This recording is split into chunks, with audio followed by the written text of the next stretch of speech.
Hi, I'm the Wandering Newbie, and it's time for more Record Keeper. Today, we have the FF4 event introducing Theodore, the last of the Red Wings. This is actually a Final Fantasy After Years event, if you want to get technical, sort of following the footsteps of the beginning of After Years. I never played After Years. It's kind of on that short list, but whenever I bring it up, people always tell me, no, don't. But I do have to say, even if After Years is bad, I really like Holy Dragoon Kane. That's a really good character design right there.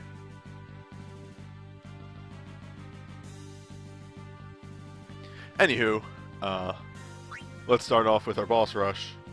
I did all these on the my alt count, and none of these are really too hard. The boss rush is an Ahriman, and then Bahamut. The Ahriman hastes itself and then tries to status effect your characters. It is the very typical Ahriman fight,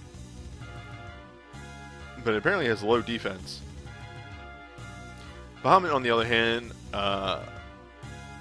just a moment. It takes reduced damage from all elements except poison, because technically poison is non-elemental in 4. And it's immune to earth. On top of that, it casts Reflect if you use black magic on him. So, maybe stick to physical attacks and non-elemental attacks. On top of this, after 5 turns, it uses Mega Flare. But that's really its only AI routine, is it just sits there and charges Mega Flare. You gotta lower Bahamut's magic and the Ahriman's attack.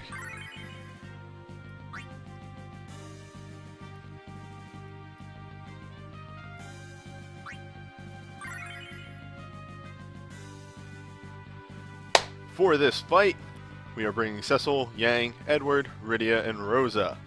Rosa will be our healer, Rydia will be our magic dealer, Edward our debuffer, Yang a monk, and Cecil backing up Rosa with some white magic and then going all out as a knight.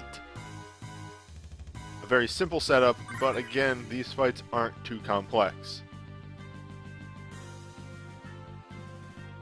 And honestly, this is a pretty good thing to set us up for it.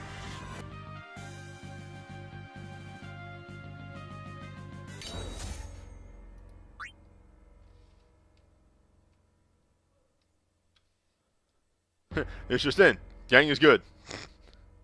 Yeah, the slow buff to all the weaker ability classes has been extremely nice. Some are still lacking, looking at Ninja, but they fix that in the future. Though the change that they do actually make is still a little weird. Theodore 1. Theodore. Alright. What a weird fucking name.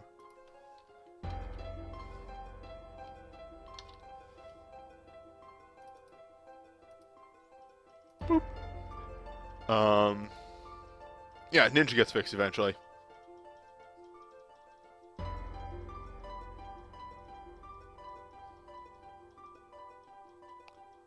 And yeah, Edward is a fantastic support. If you get one of his soul breaks, right? He's a very good character if you get one of his soul breaks. Otherwise, he's very, very plain and an extremely bad support.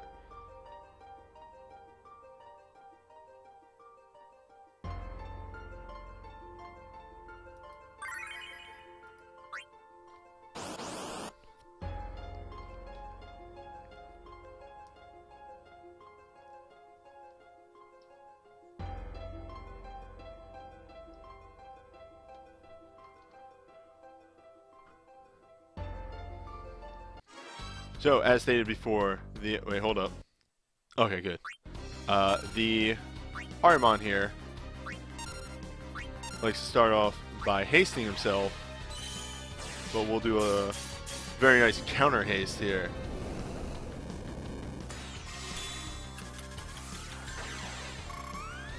Yeah, Theodore's support 4 is what makes him really good. When I was talking to Crumb about it, I pretty much said to him, like, you know, if you want to get technical, Theodore is just a slightly better Ignis. Ignis has pretty much the same loadout as Theodore, except Ignis only has 4 white magic, while Theodore has 5. Which does the nice little things like give Theodore access to Curata and Ultra Cure.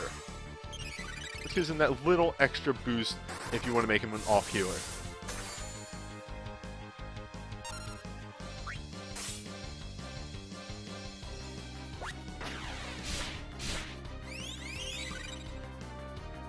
Now, as you can see here, the the Ahriman is not really terribly threatening.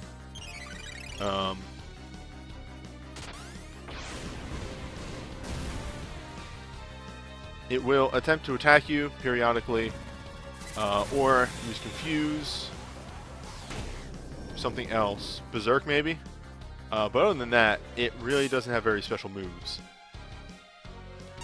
And all in all, is just kind of there.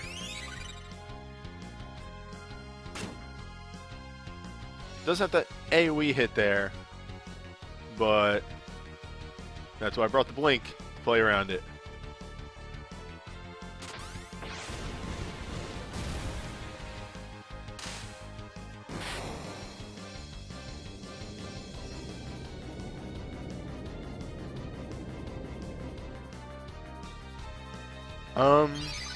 The 4 banners are not that bad, to be honest.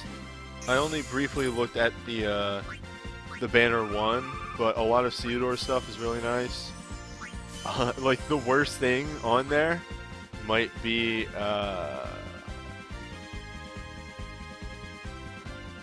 what's it called? Some of the Super Soul Breaks, but even, like, half of those are Imperils, which are, like, really good.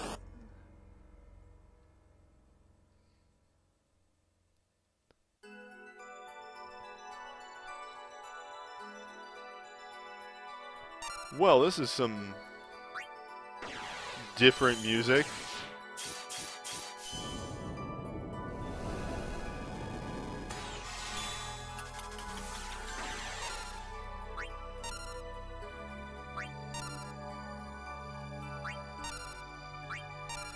I feel like I'm in a different game altogether.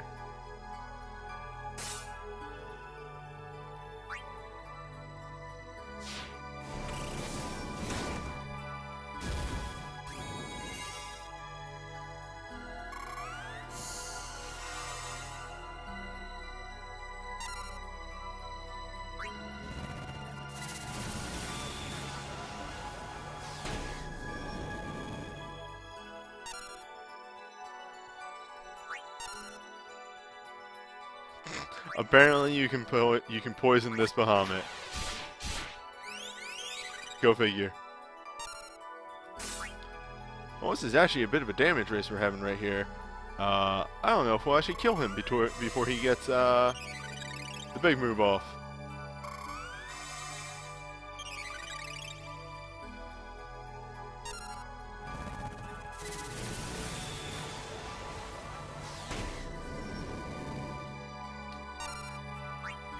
Not that it super matters, but interesting. I wasn't expecting that to happen.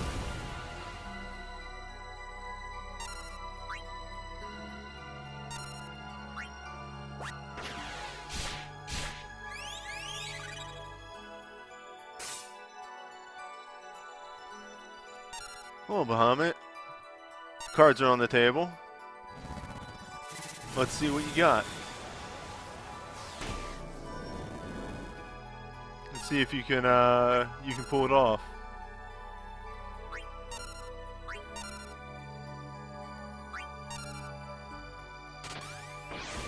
If I do Chain Blizzaga, then he's gonna reflect, but he'll probably die anyway.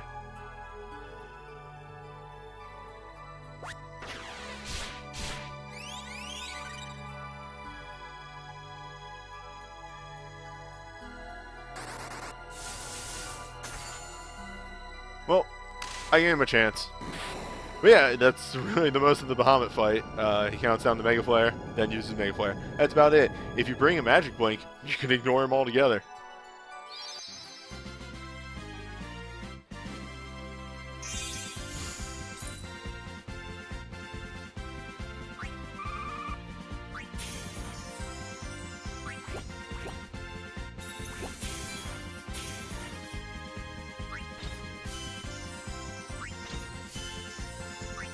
Jesus Christ, that took forever.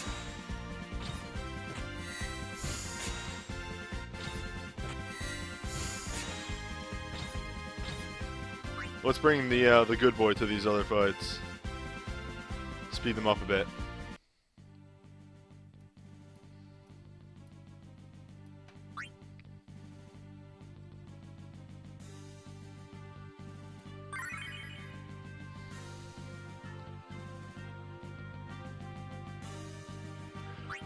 So, funny thing.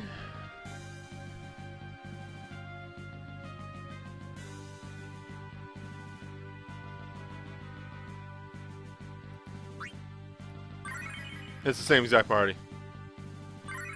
The first phase of this... Let's actually go through that real quick. The first phase of this fight is these first two enemies. They have about 4,000 health. The last one has about 100,000 and is weak to ice. Fairly simple. Really, the harder thing here is remembering to hit the conditions.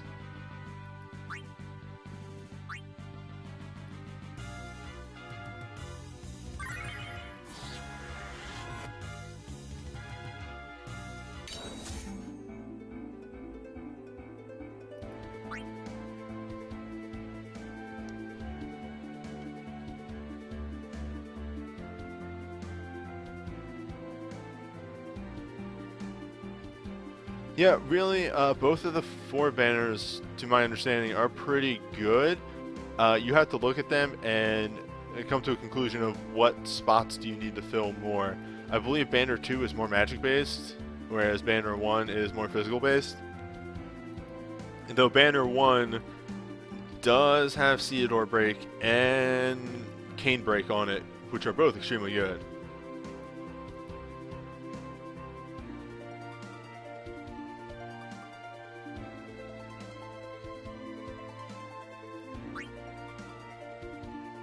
Did I say break? I meant bursts.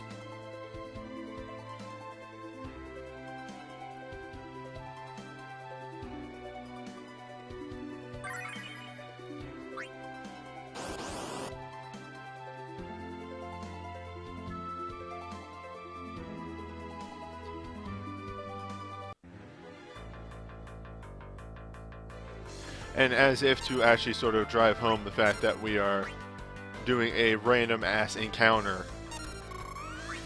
We just get the normal fucking random battle theme for this.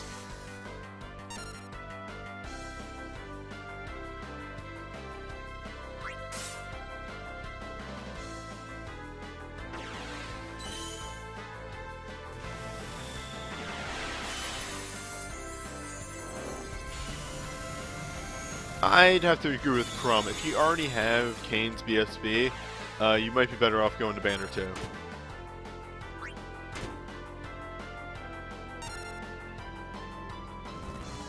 I'm always very, very wary of dupes.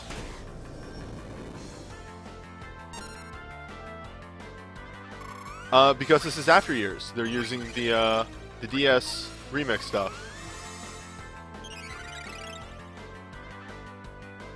Like, they're playing the music from the game.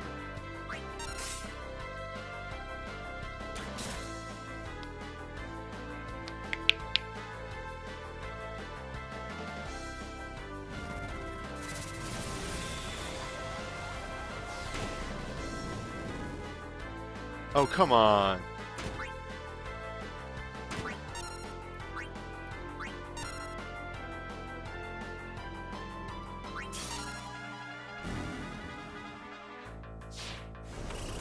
This guy, in particular.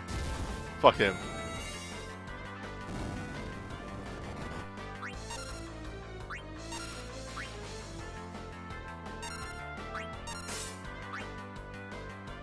Alright, here we go.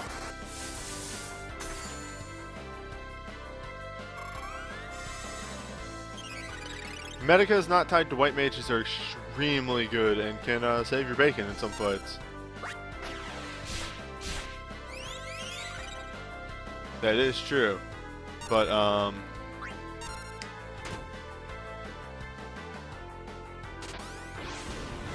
again, it's always hard to give recommendation. Like, I don't want to say chase after a single item on a banner.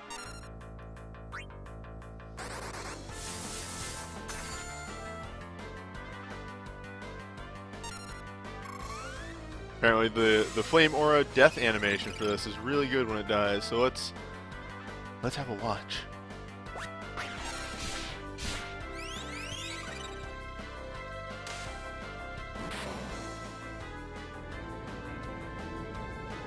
Huh.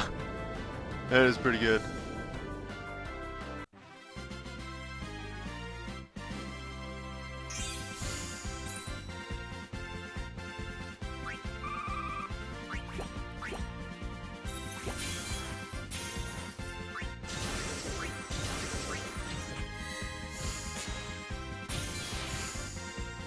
It's always weird when I actually get a new prize from this shit.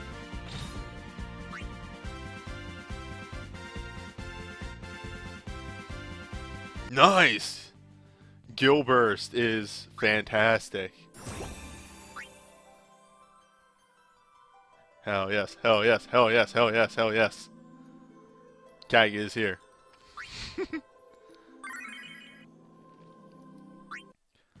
Cognazo is here to fuck up your shit.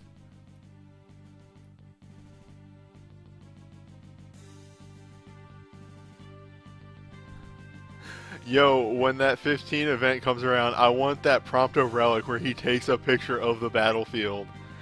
That is extremely my shit. Anywho, here we have the Undergrounder. I don't know why this is a fucking boss. After Year's event is weird, but here he is. This is a normal ass enemy. It has Earthquake and physical hit. That's literally it.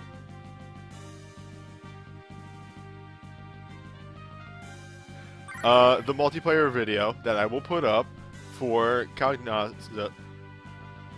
Yes, Cognazo. I had to think about the name there for a second. The video for Cognazo will be very interesting. Oh, this is actually a boss in After Years? This thing that was like a normal ass enemy? Nice.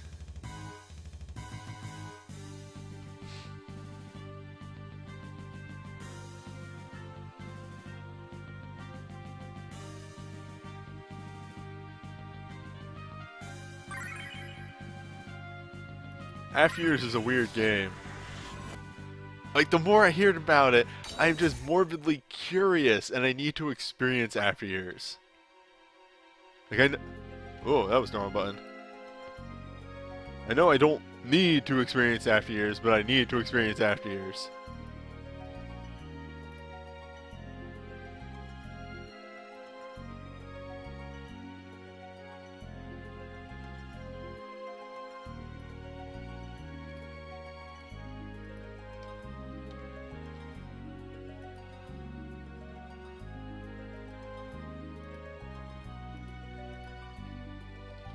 I mean, I'd play whatever version I could easily stream.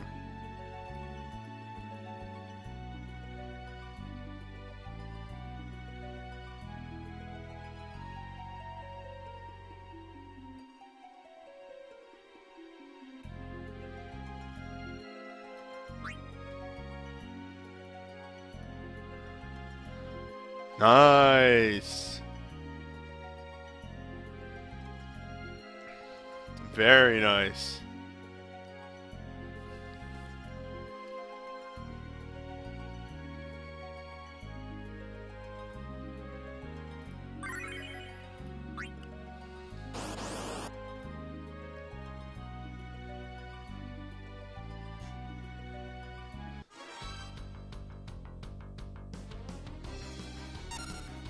So the Undergrounder's whole gimmick is literally it has 2 attacks.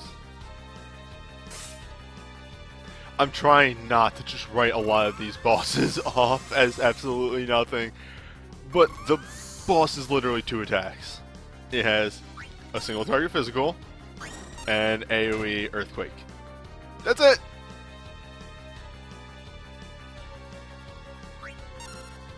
Earth Resist makes this boss a joke. However, if you don't have it, try stacking your magical resistance, because the Earthquake can in fact hurt quite a bit. Shell Gun Protect Ya, Magic Breakdown, Full Break if you have it. All these things will help you survive a little bit longer.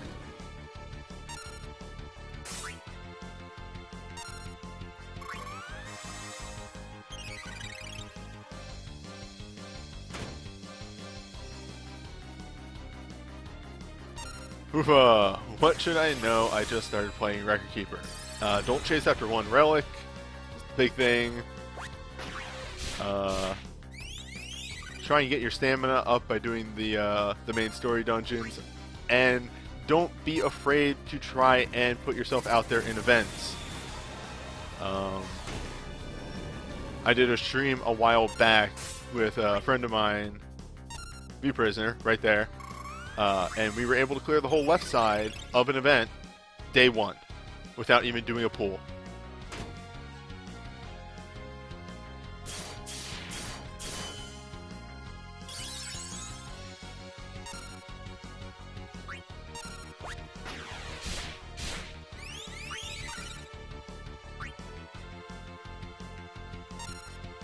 Speaking of Edge,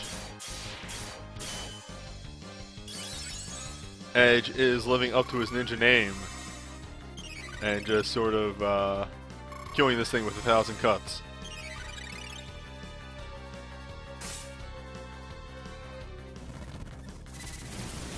Meanwhile, Rydia is using up all of her MP, casting Bahamut over and over and over again.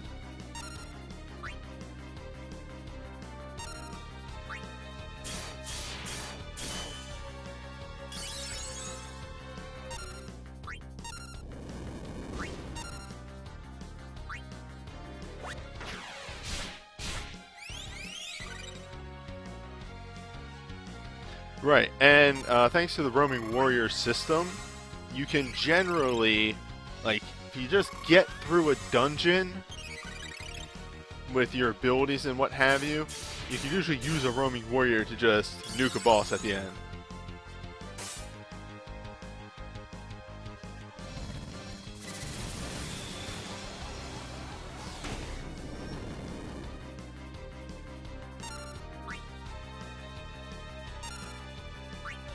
And really, if you want any more information that, you know, I can't really think off the top of my head right here. Give me a moment, I'm gonna sneeze.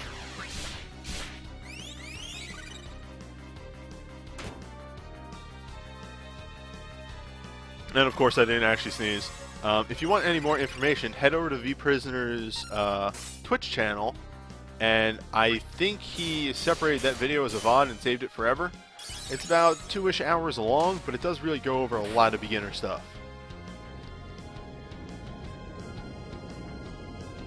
Well, that was a fight. Did it even use Earthquake? I kind of zoned, I zonked out real bad. Oops! Oops!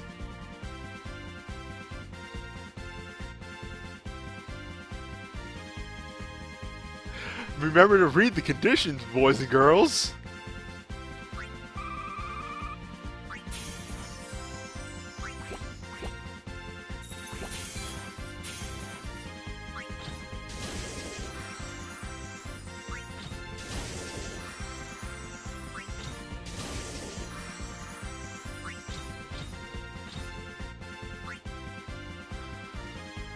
Alright, ultimate fights.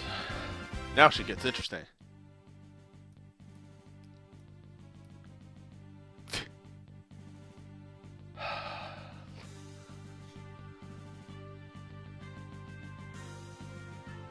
Really?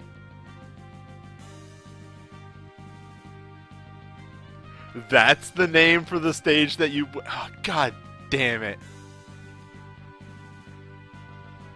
Go ahead, chat. Guess. Guess what the boss is. I can vamp for a little bit.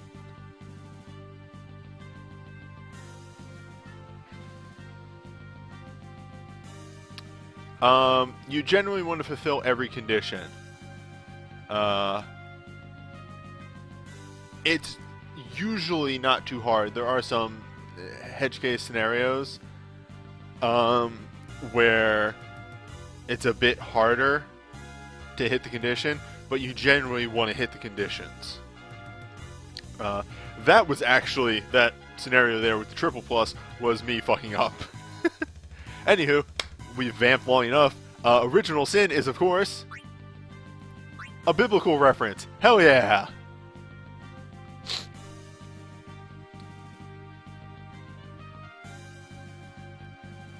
So yeah, the boss of this is Cain. Big thing to note is Cain is entirely physical based. So you just need power breakdown, full break, power breakdown, full break, and protectka. If you can get anything else in there, any sort of stacking debuff for power, bring it. It'll really reduce his damage. Aside from that, you can also slow him.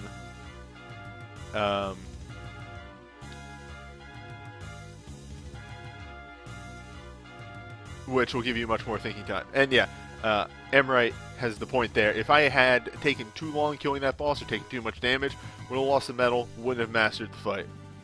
Again, always trying to hit the conditions. Anywho, Cain set up. So as I said, it does behoove you to stack any things that you can. It just so happens Mug Bloodlust is a very good stacking thief ability. So we're going to Mug Bloodlust, we're going to Power Breakdown, we're going to Full Break, we're going to Protectka, and then we're just going to unleash hell on him. Selfie's our usual healer. Kuja will be utilizing Onion Knight to do big damage with Memento Mori, and Cain will be jumping. Yo, I just love this sprite. Like, every now and then they release a costume that I'm just like, hell yeah. That's good. That's a good costume change. Not always for the costume changes, but every now and then they get me. Also, I'm sorry if I'm sniffling a bit. It's that time of the year, and my allergies are not only starting to act up, but my normal prescription antihistamine, it got turned into an over-the-counter, so my insurance doesn't cover for it. Nice, I had to start using over-the-counter stuff.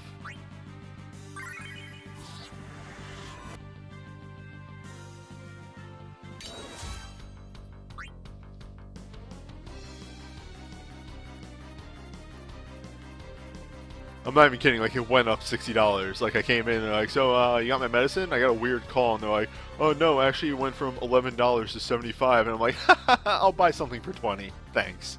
I'm gonna call my doctor in the morning.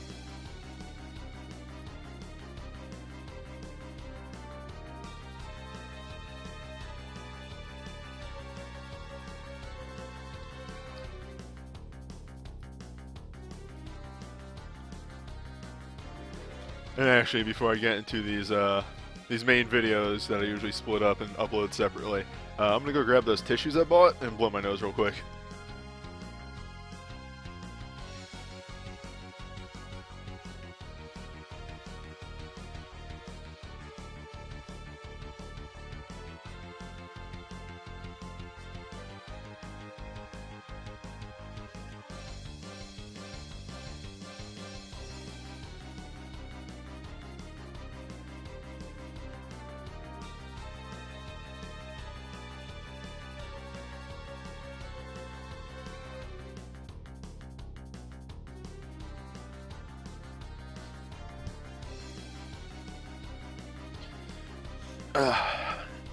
Anywho, I actually really like the DS version of Battle 2 that's playing right here.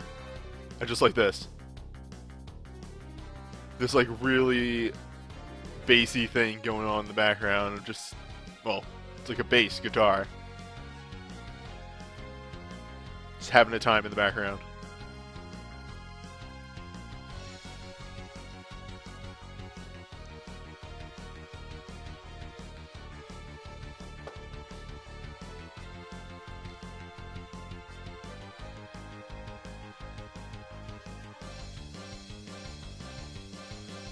Oh, anywho.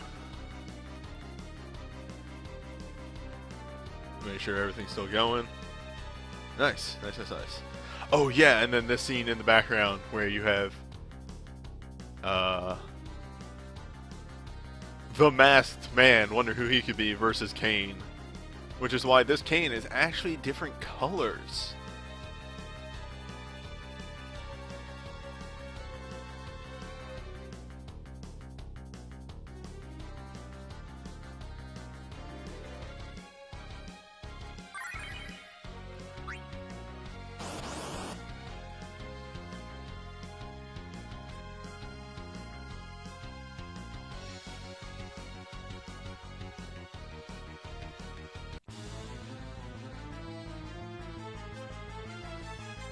I was not expecting him to have this music.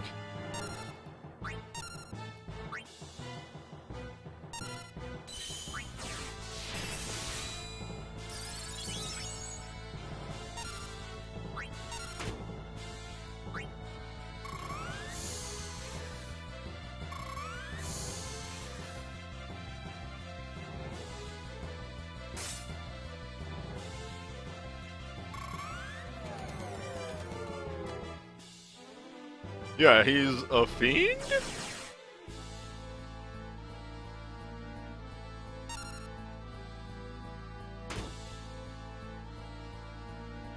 I also agree with the confusing musical direction for this fight.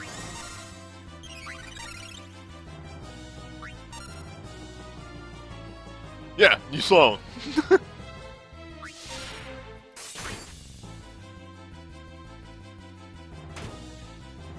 And then we'll get our nice stacking buffs going here.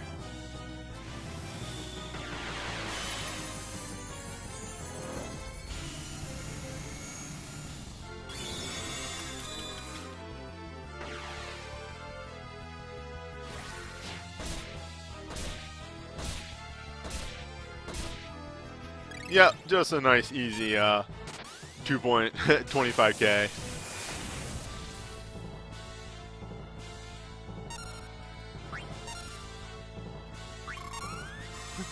And don't worry, Kuja's rampant. Kuja's working on something.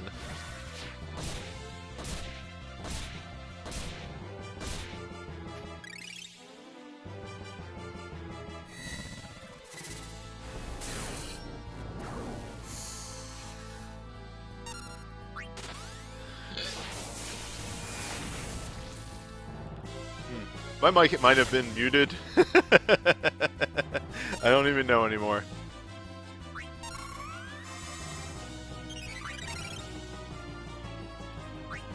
Either way, yeah, I was just telling some dumb jokes.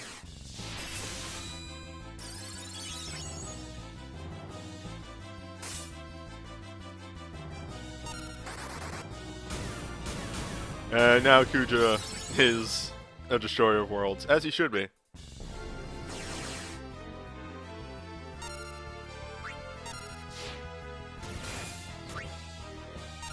Ultimate jump, what the? I think that's game right there.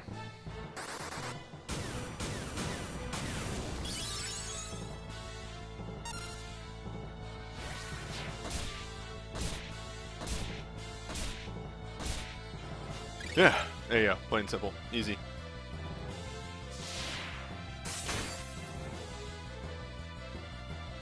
Oh no!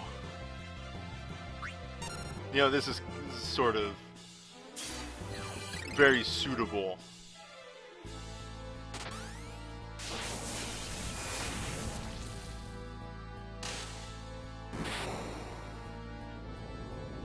Perfect.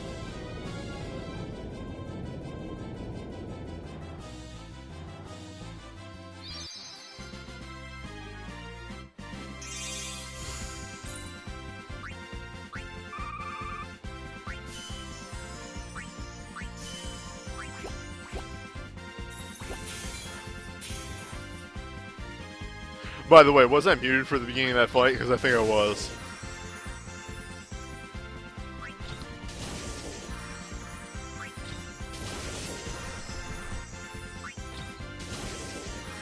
At least if I was, at least I actually realized it. I mean, did I make a comment about him being a fiend?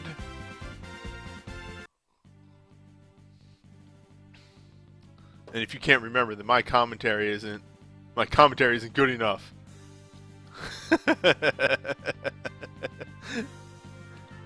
Anywho, Ultimate Double Plus, Evil Influence. This is actually where we're going to start getting a little tricky, because this boss is Baigen. Baigen, of course, has the very fun gimmick of him being actually 3 parts. 2 arms and a body. Baigen begins the fight by hasting all parts, and you really want to remove that haste ASAP, either by slowing him or by Dispelling Strike. Baigen himself is weak to ice, however, if you hit him with black magic, he will reflect himself. Now, this is a reflect that goes through reflect, which is a very nice thing that they did, so that you won't actually counter-reflect your own party. One of the arms, the right arm, which is his right, will silence your whole party. The left arm, his left, will blind your whole party. So bring Ultra Cure, bring Status Resist, bring everything. He resists fire and lightning and is weak to ice. He uses both physical and magic attacks, but definitely leads... Sorry, got something in my throat there. Definitely leans more towards the magic stuff than the physical, so keep that in mind.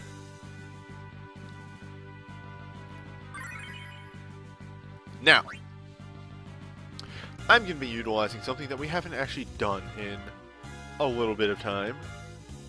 Not the specific one that we usually do this with, but we're going to be utilizing a Roaming Warrior. Do note the conditions here is just lower Baigen's attack, lower his magic, and weak to ice.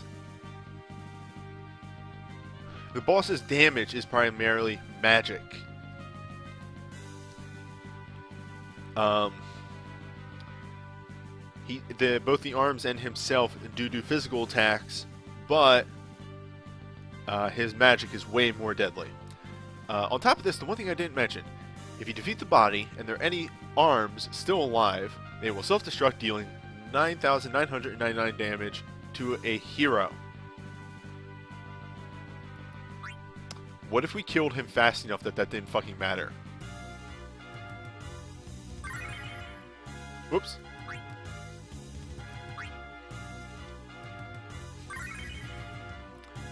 So it's time for a bit of clown shoes.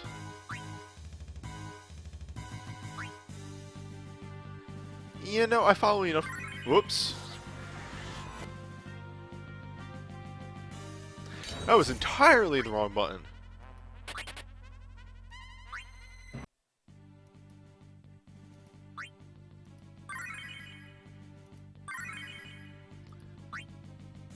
But I followed enough of those. Well, they gave me the same goddamn one.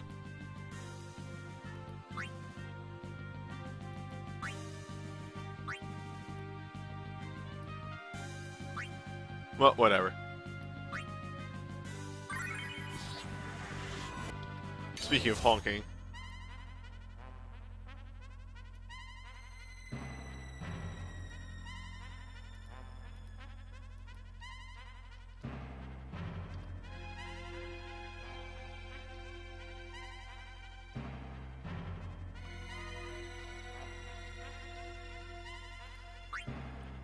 So, the actual strategy here. Yeah, look at that. It is actually the Final Fantasy After Years party. Because they gave Rosa some goddamn clothes. Yeah,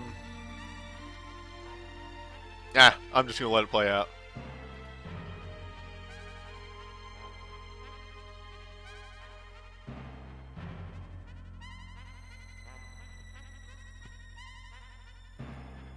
Oh yeah, this is Roaming Warrior way, 100%.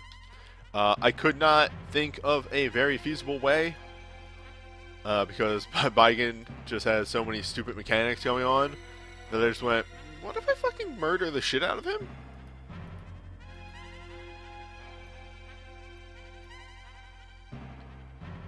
And then this mysterious man over on the right, who's that man? Who's that man?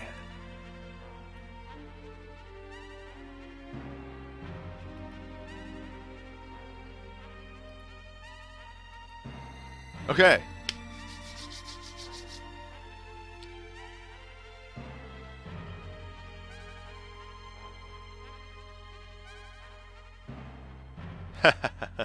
Nice. Anywho.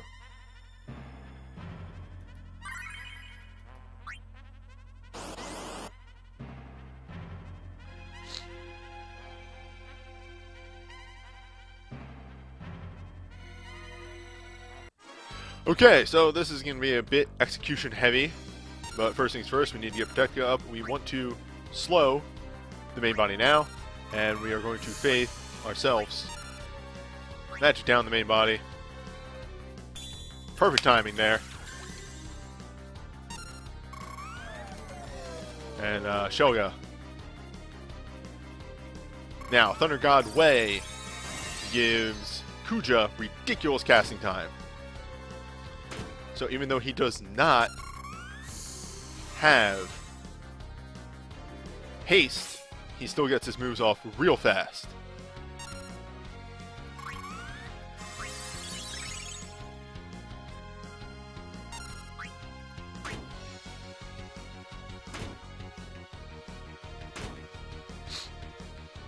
Because these boys hit real hard.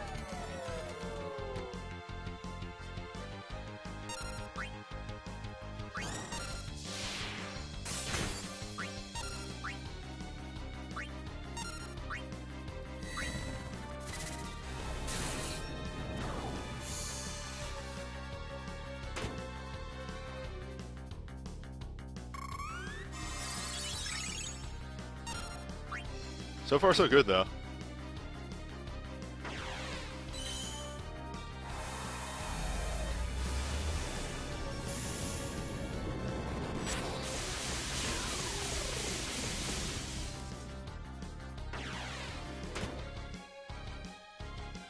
What? Alpha not turned into a Dia for a minute there. For a hot second.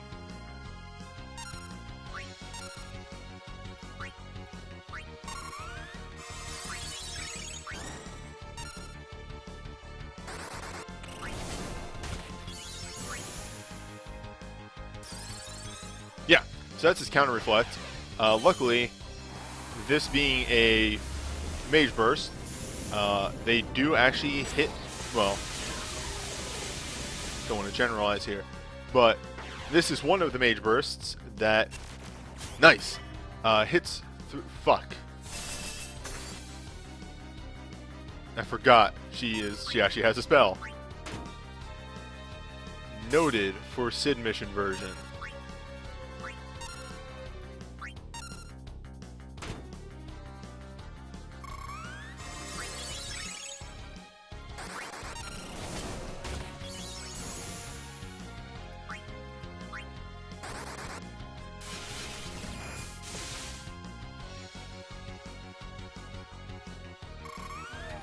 People are getting low on HP though.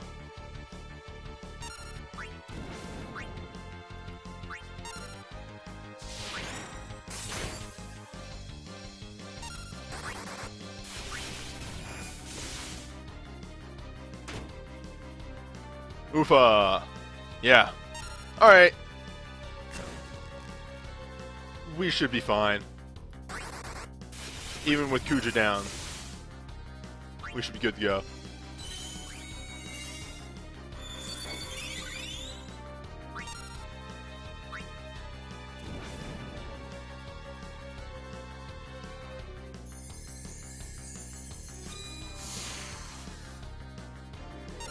But now you're seeing how what I meant by, oh no, actually Baigen's magic is way more deadly here. Vigen's magic is super brutal.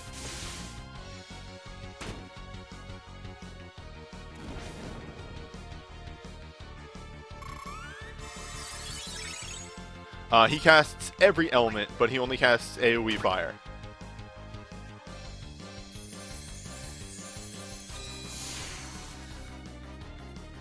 Hook him up, Alphanod.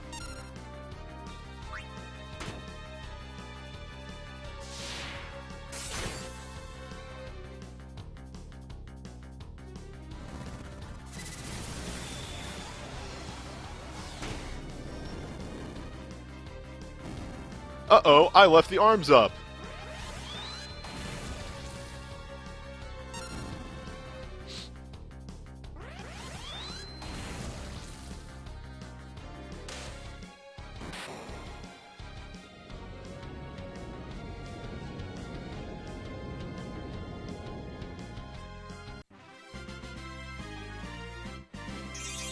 But actually, I don't care.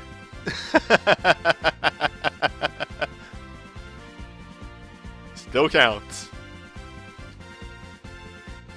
Yeah, so that's the general goof strategy there. You can obviously replace Alphanod with Rydia or Tella, Kuja with Golbez. Onion Knight would have to be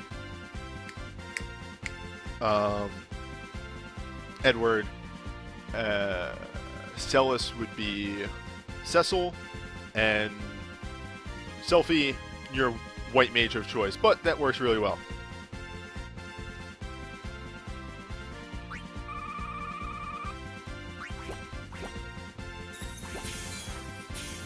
No mess, no fuss, easy way to beat a puzzle fight. Speaking of puzzle fights,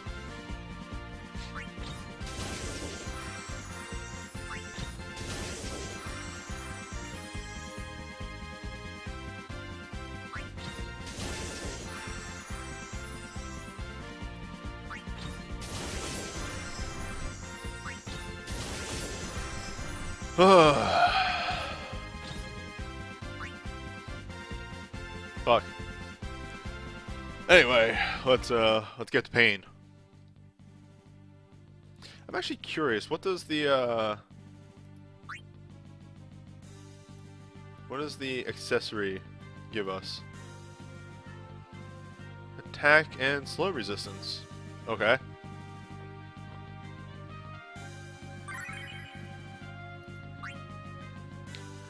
So, Guardians of the Feymarsh.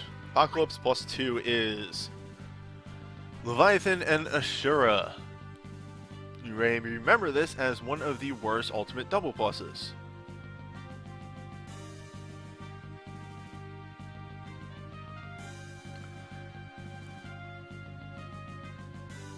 The big thing here is Leviathan is the damage dealer. Mostly. Uses very strong magic attacks and a couple of pretty potent physical attacks. Asura, on the other hand, is a buffer and debuffer, while also having a physical attack that is pretty potent and a physical counter to most damage. Leviathan is slightly weak to lightning, but resists fire, earth, wind, ice, and water.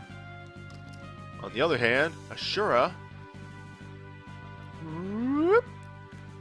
absorbs fire, ice, lightning, and water. Your go-to elements here are lightning for Leviathan only, poison, holy, and dark for the both of them. Power Breakdown, Magic Breakdown are a must, as are Shelga and Protectka. You can actually take or leave, perhaps. We're going to see. I'm trying some goofy stuff. But the biggest thing to note here is that Asura can be slowed.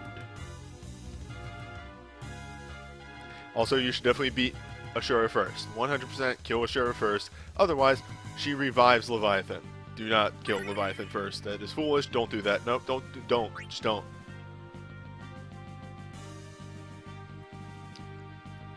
Okay, so, the team. Returning for round 2 are Ramza, Tyro slash Newbie, and Yuna. Tyro will be dancing, Ramzo doing his breakdown stuff as well as yelling. Yuna healing with Reflect? Yes, both bosses can be inflicted with Reflect, which hard stops Asura's white magic.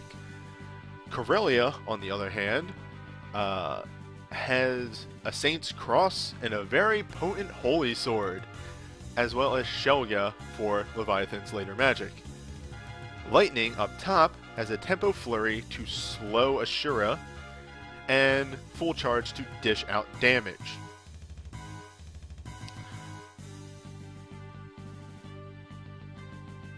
I'll get into the breaks that I'll be using once I get, because I'm going to be capturing that on video, so I'm not going to repeat myself. Still working this out.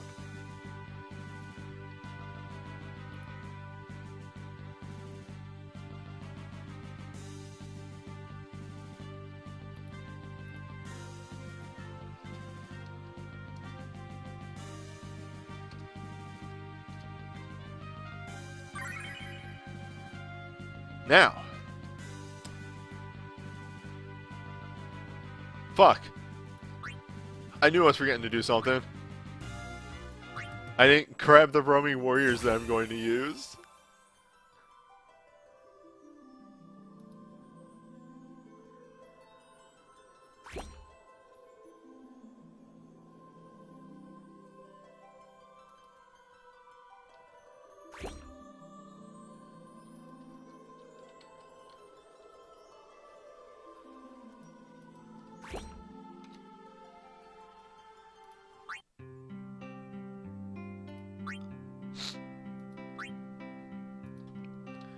No.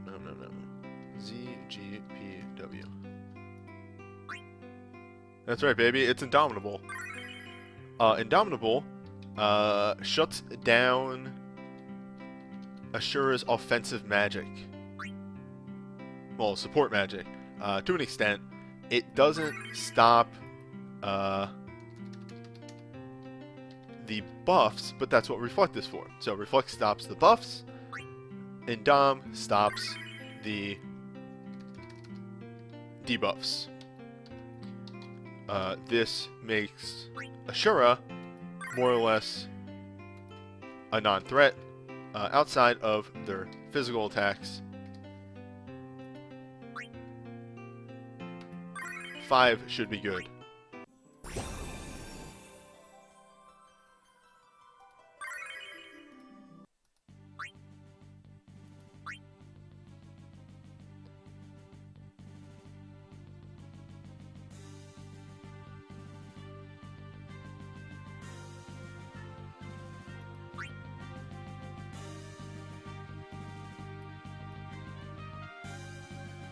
Yeah, same. As soon as I noticed that those were single target, it was like, yeah, nope, yep, Fuck him.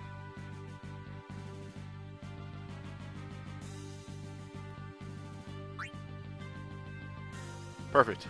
That's our first blade. And, yeah.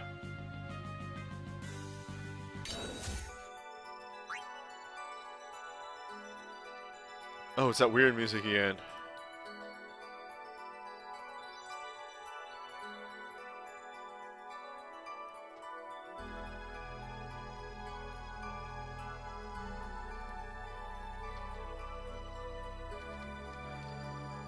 Okay.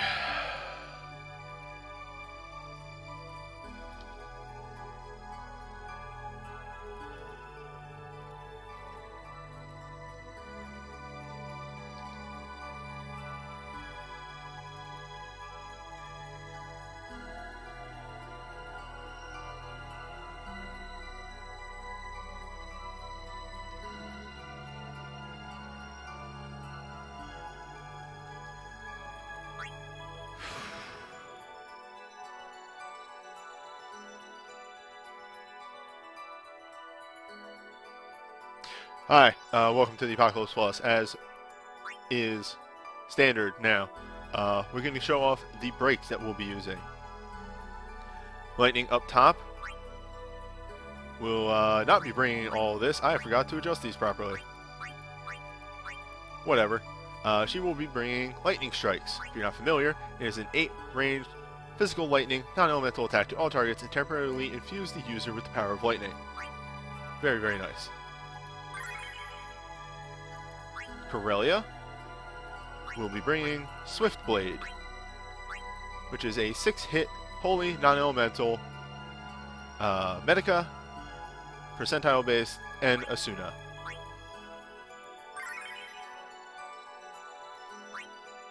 Rasmo will, of course, be bringing Shout. I don't need to explain that one, I'm fairly sure, but if I do, big attack up with haste. Tyro/Newbie will be bringing Sentinel Grimoire, 200% up to resistance and defense. And Yuna, at bottom, will of course be bringing Miracle Veil, my very good Medica, with a very nice HP shield. Without further vamping, let's get to this.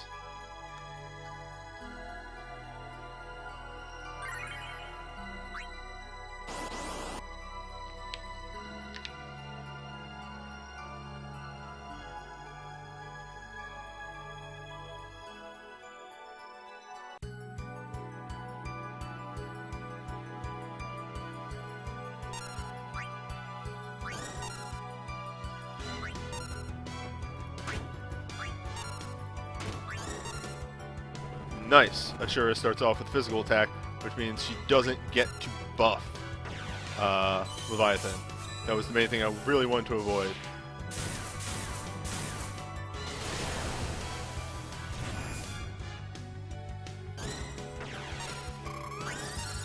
And now that Indom is up, we don't have to worry about...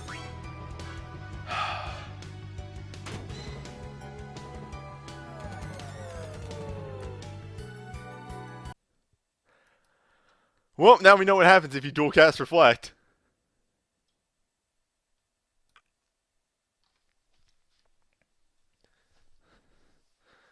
A little bit of RNG at the beginning of the fight, just to fuck with you.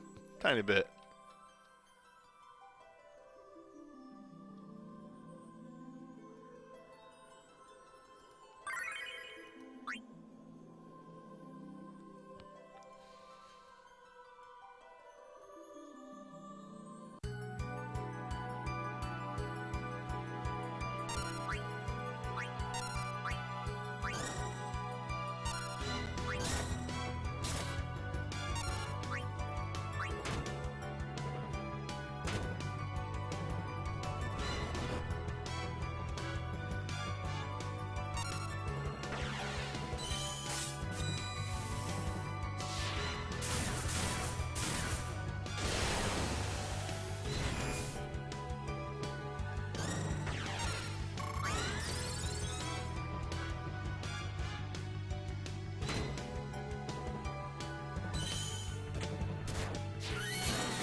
So Asura, huh?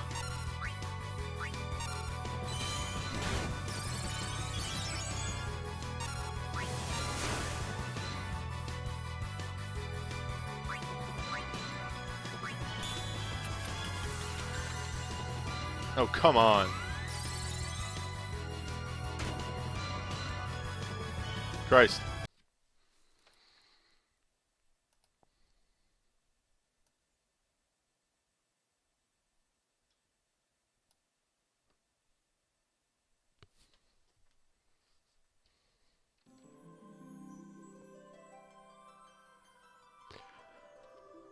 Alright.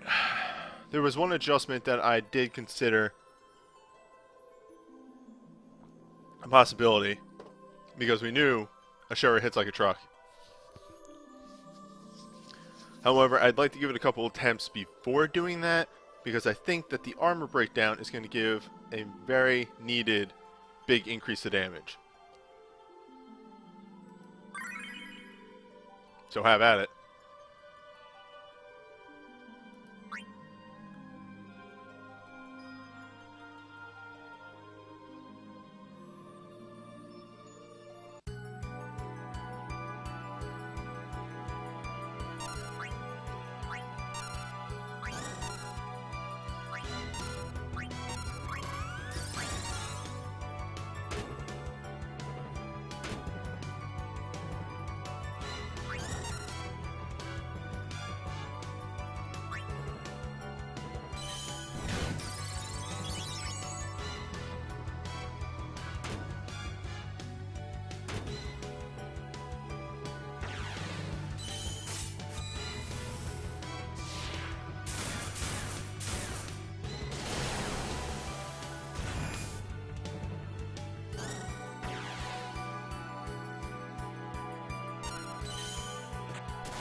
That is a possibility.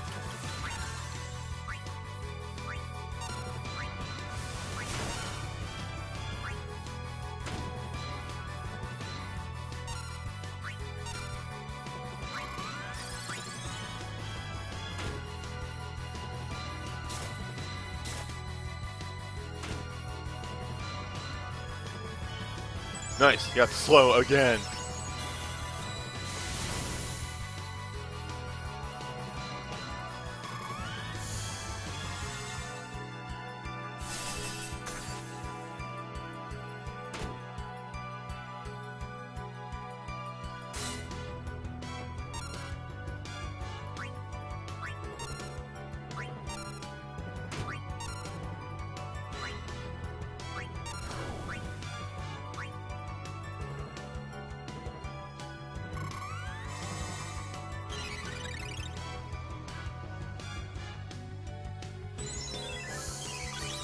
Okay. We at least got over that first hump.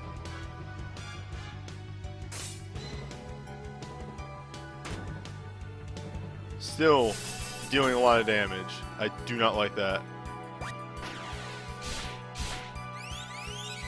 That, however, isn't too bad.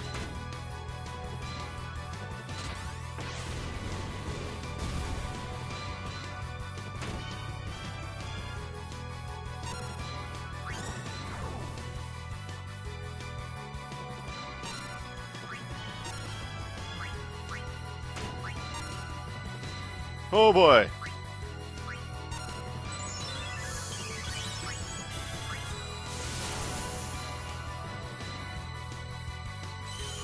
Hoofa. Okay.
So, as to be expected, damage, always a problem, right? I feel on her next turn, I want to refresh.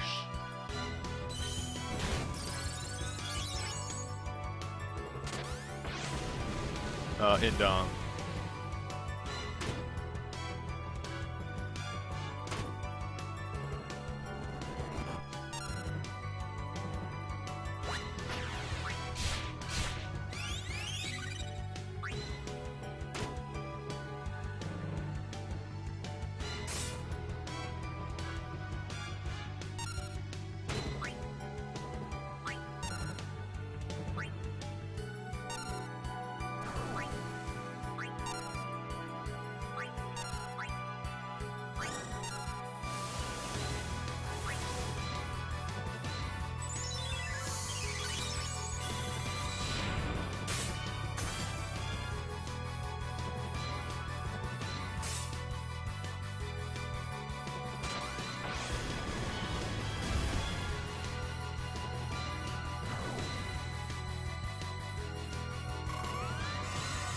That may have been a real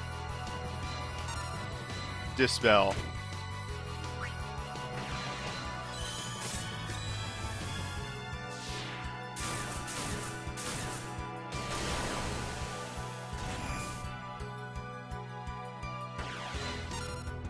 That's extremely bad.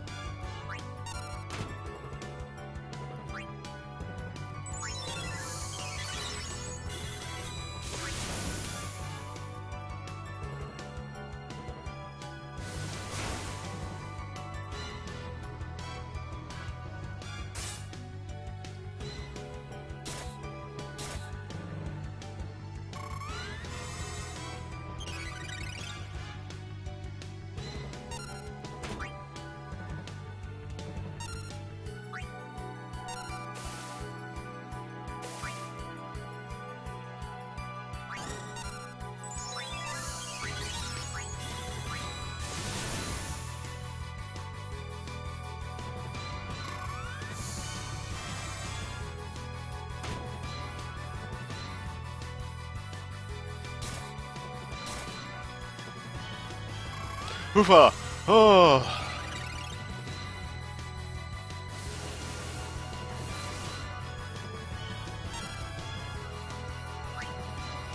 My heart.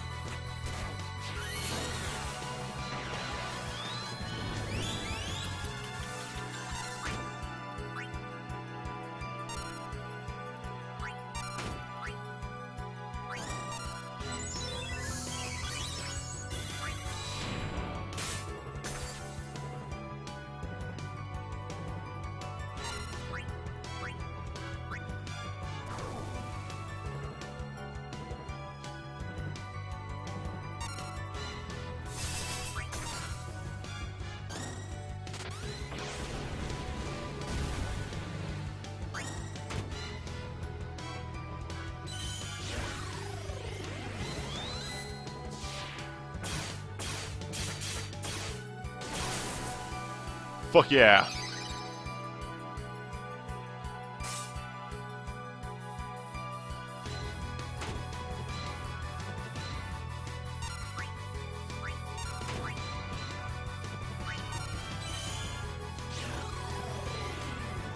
Asura is dead.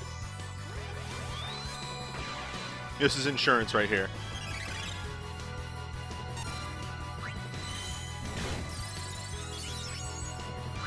In fact, let's target with that armor breakdown, just in case she doesn't die.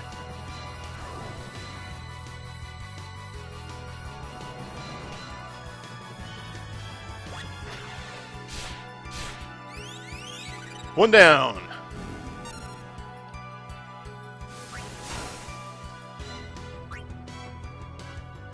Time to bring out the big guns.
Whew.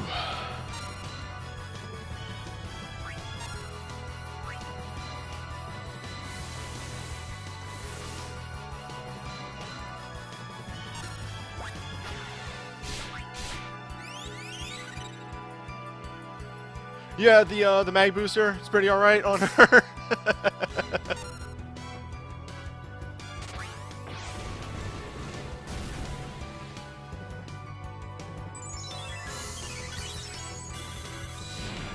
Or not the mag booster, the holy booster.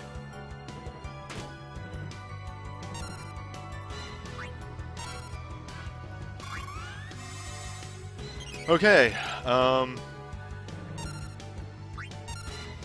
I kind of want to save the rest of her breaks for when Big Boy gets a little lower.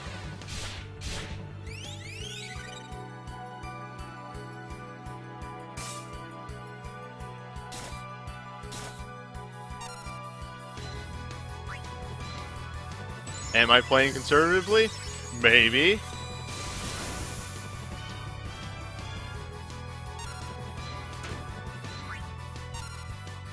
Yeah, pretty much. Wait for the 1/2 mark.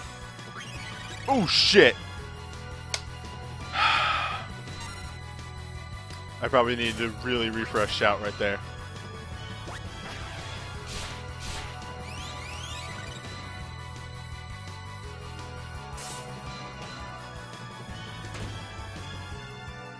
In fact, I believe haste may have worn off.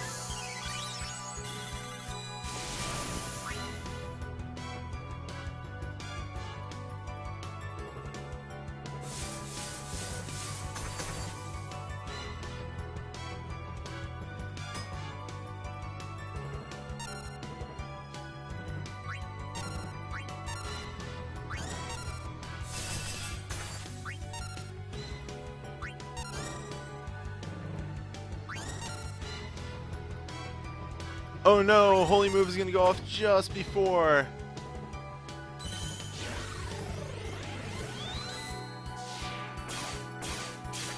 It's still really good damage.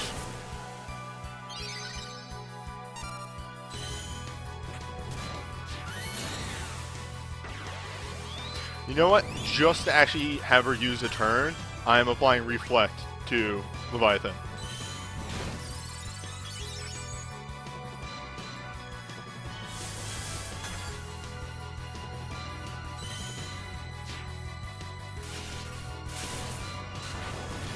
Yeah, just a cool 4K damage.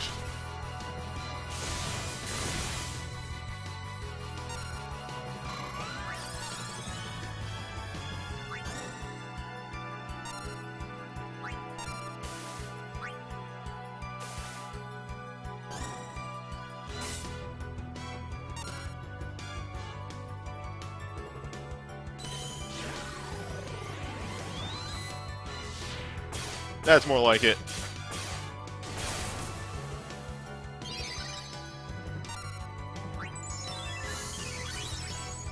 Okay. Let's not get haughty. The fight is actually starting to get real.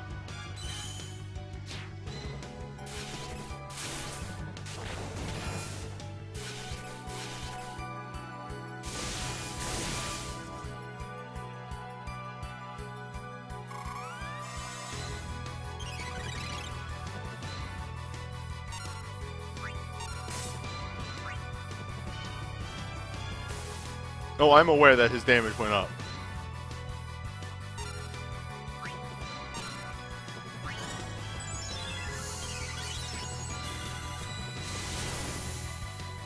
Don't worry, I got the full heal in my pocket.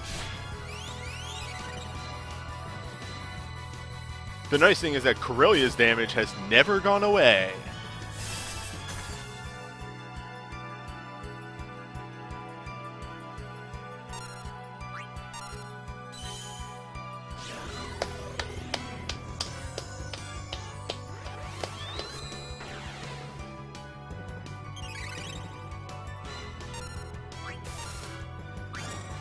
This, I'm gonna call it early. This is kill.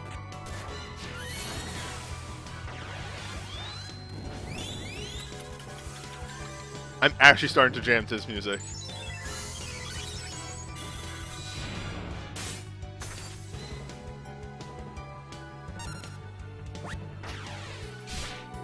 Yup, we're done.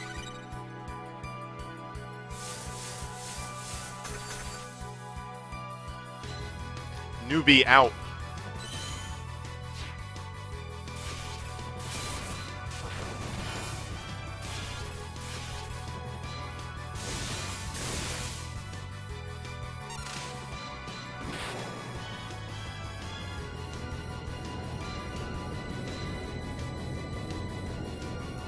Yeah, once you get past Asura, if you have the healing, that fight really isn't too bad.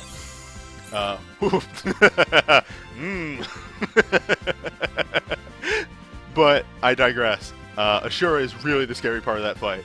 Leviathan does hit really hard, but debuffed properly with the proper accessories and get some decent healing.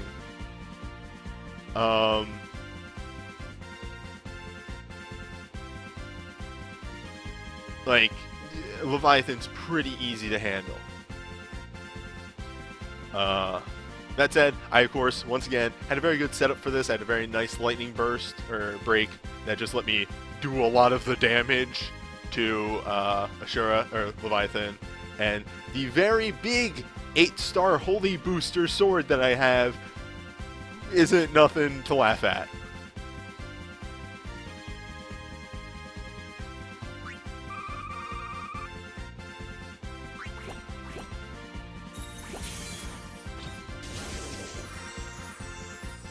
Oh.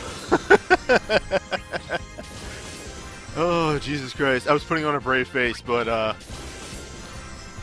I was worried for a lot of that. I was running on empty. Oof,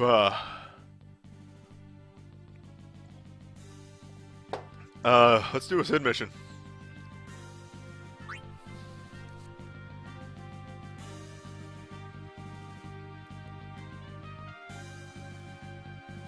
Yep, Theodore is a perfect replacement for Corellia. Even more so because you can fucking break Theodore to 99. Corellia, come on. That said, that's not an easy fight. Far and away. I feel I made it look easy.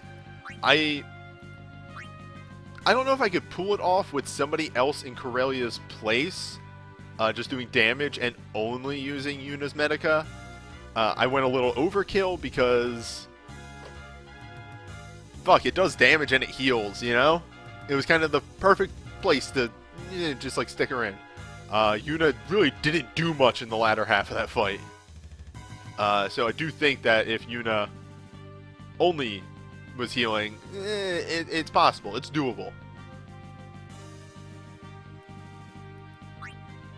Am I gonna do it? Fuck no. Hell no. No. No. Absolutely not.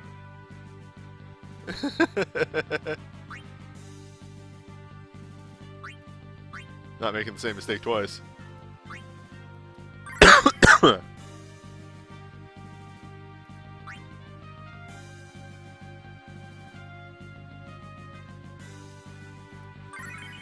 Oops. Yo, you got the Chaos Rod? Welcome to the best Super Soul Break heal.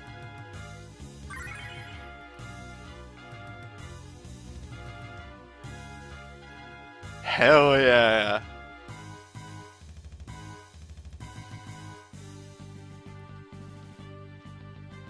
Do you want your characters to get fully healed and have a buffer? Chaos Rod. Yeah, unless you're looking for instant. I will give you that. If you want an instant Medica, there are other better ones. But,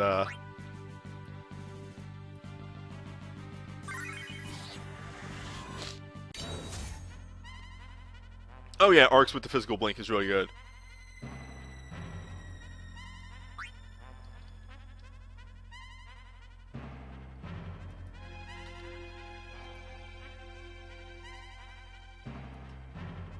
I mean, there's plenty of good Super Soul Break Medicas. I'm obviously a bit partial to the Yuna one.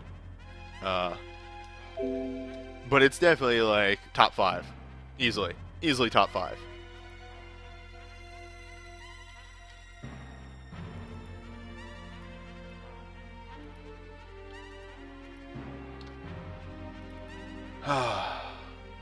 We just got one more. Yo! That is an extremely gross pool, Kite! Holy shit! Theodore Yang, and Imperil Lightning, and Edward's, like, Mag Mind Booster. Holy shit!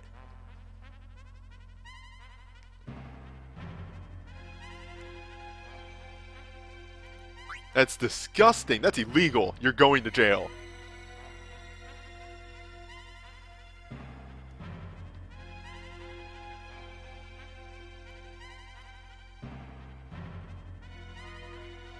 So,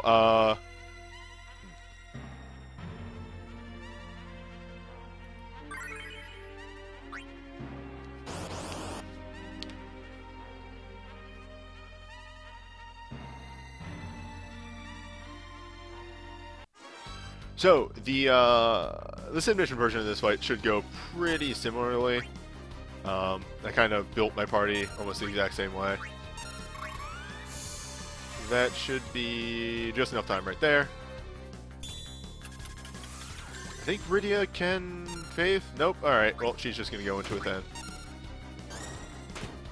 Check this shit out, though. A Banishing Strike.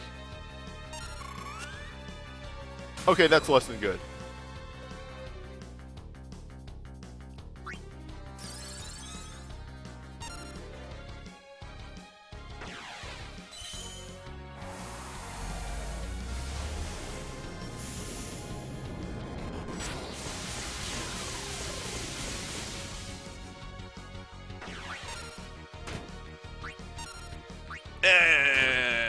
Uh-oh.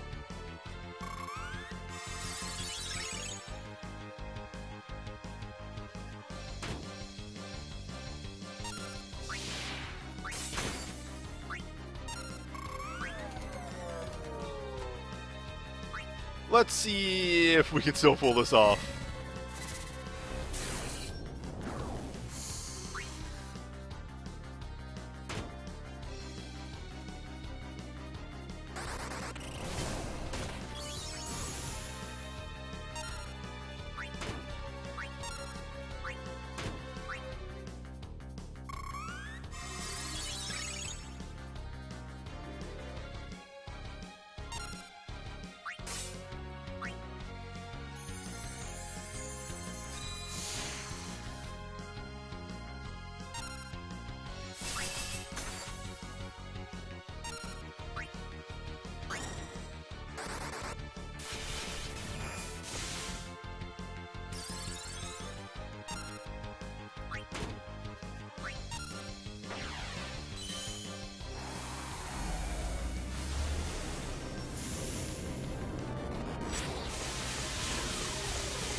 Huh.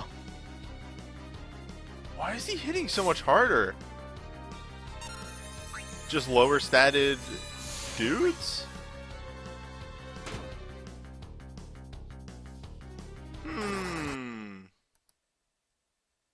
Well, now this is interesting, isn't it?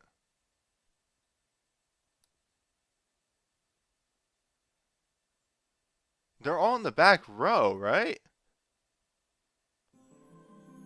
Yeah, they're all in the back row.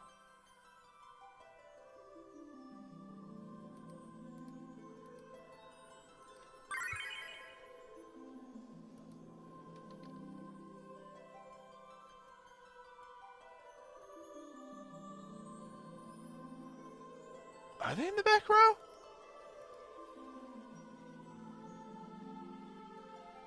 No, I didn't dance last time. I specifically didn't dance.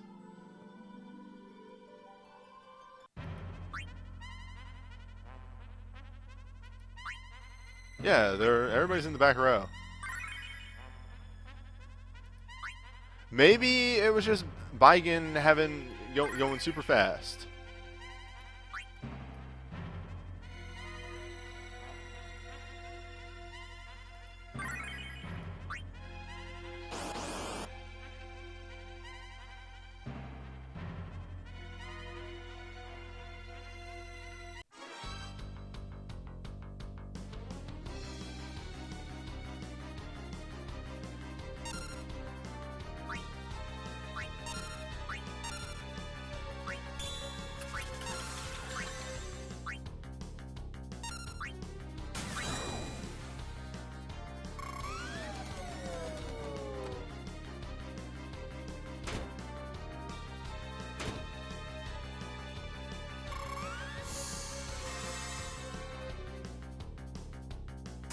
Maybe I'll power break down the arms this time. Oh, come on! He has a 5% chance of doing that.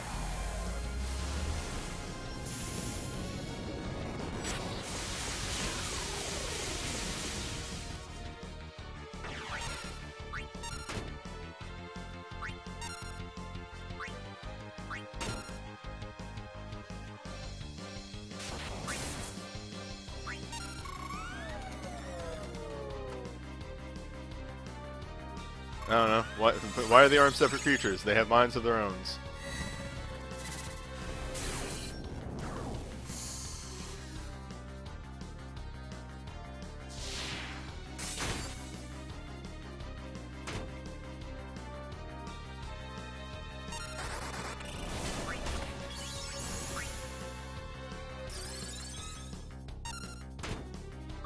I think it might be worth it to maybe bring a taunt next time.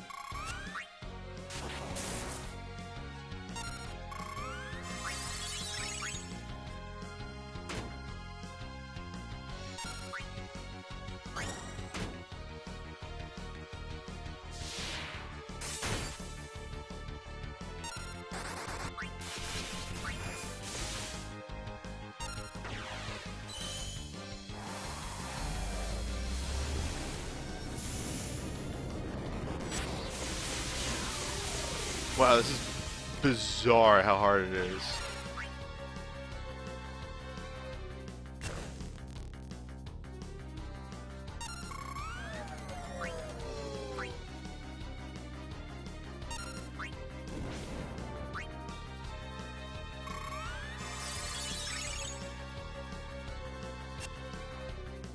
Did I have Protectka?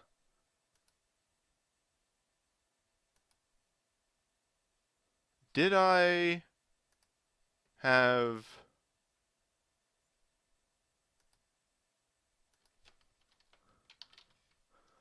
Am I that stupid? I may be, in fact, that dumb. I may actually be that stupid.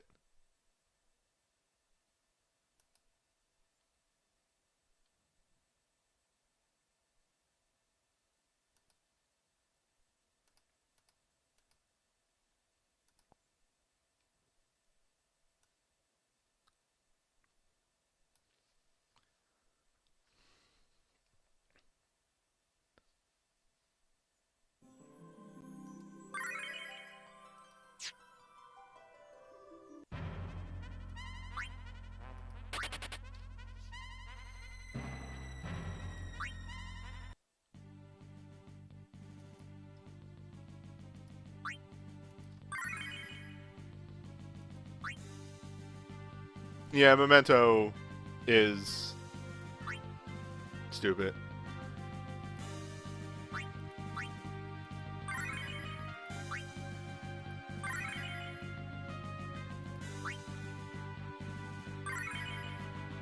Oh, now I gotta fish for another Maelstrom. Ugh. Blech. This is why I followed 5 of them.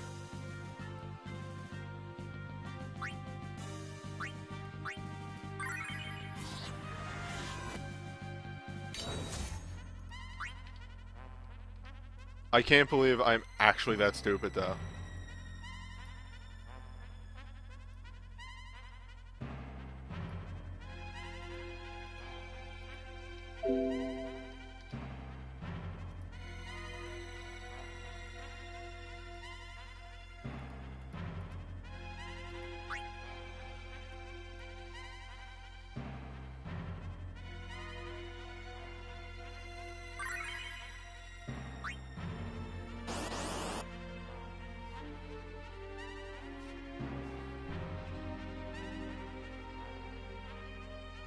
Well, this presents a tricky scenario because Baigen will haste himself eventually.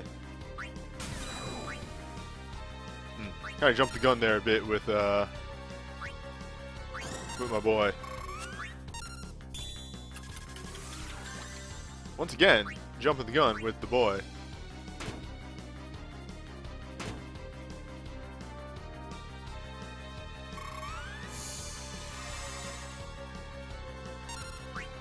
Just wanna sloga you. Because, of course, what's it called? Vigan will reflect himself as soon as I hit that button with Rydia on her second turn. So we do need to make sure we get the Slugga off before the Protectia, or else we can't slow Vigan.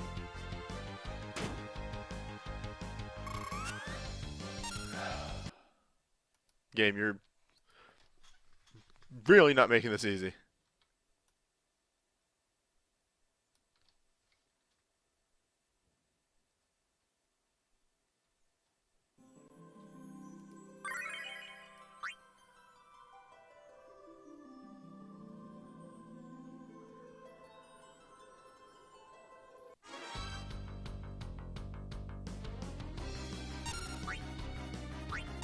If you came from the future to tell me, no newbie, actually you're gonna get really stymied by the Sid mission, I'd be like, stupid.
Oofa, if they keep doing AoEs though, don't like that.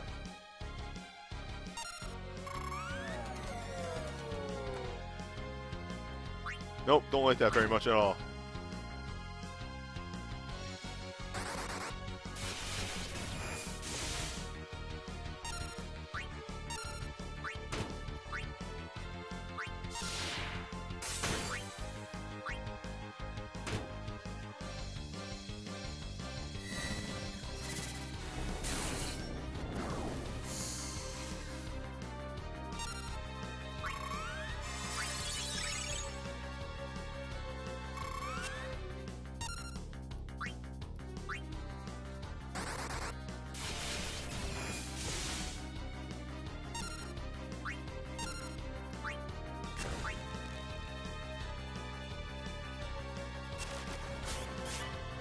Oh, that's fine.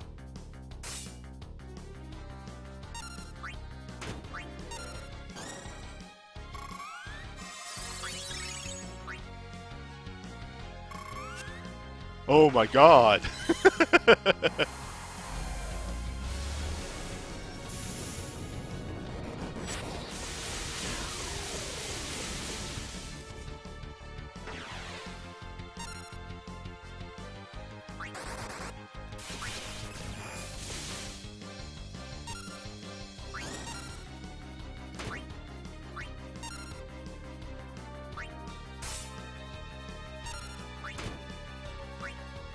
Well,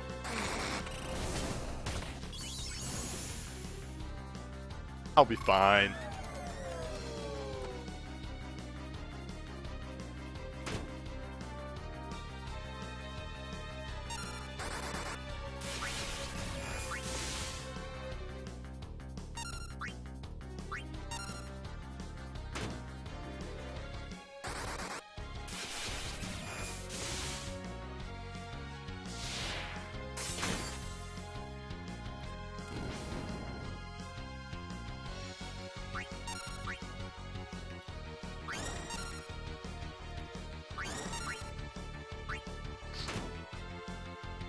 Damn it.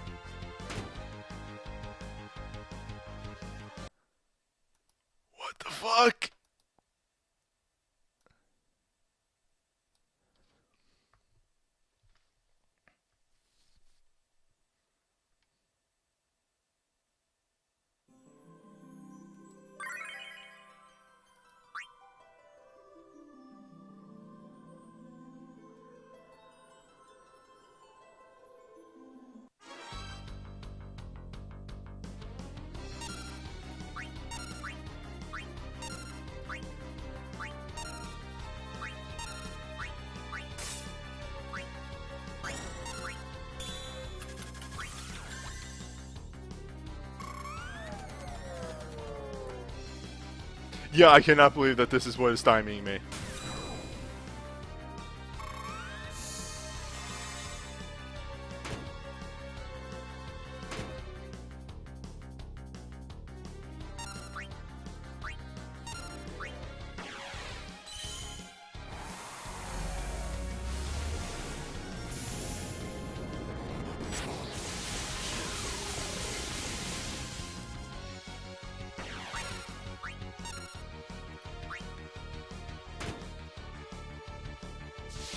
Oh, fuck, protect.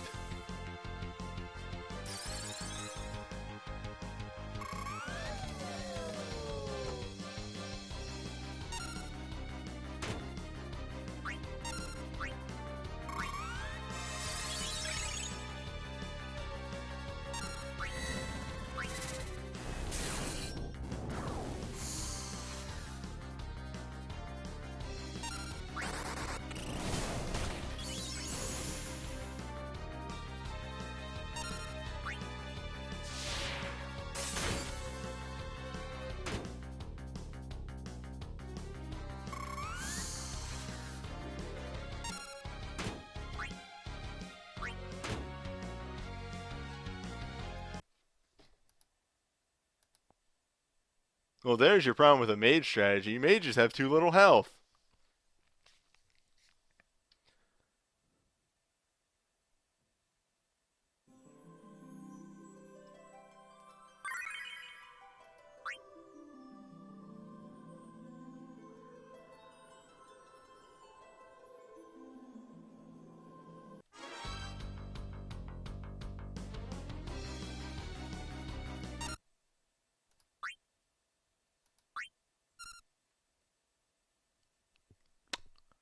I have an idea.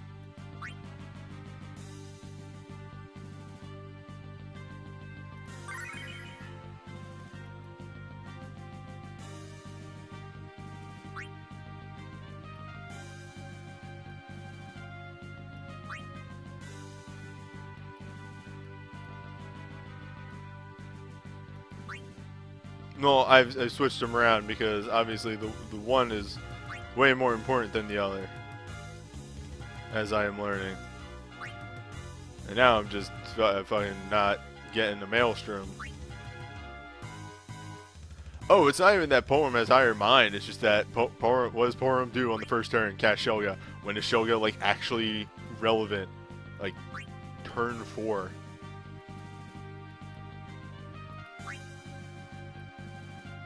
Did I use up all my maelstroms?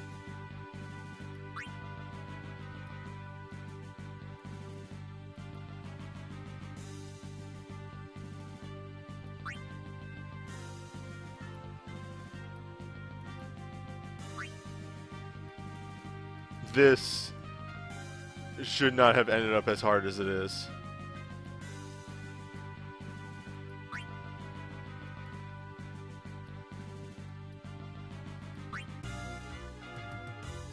Welp.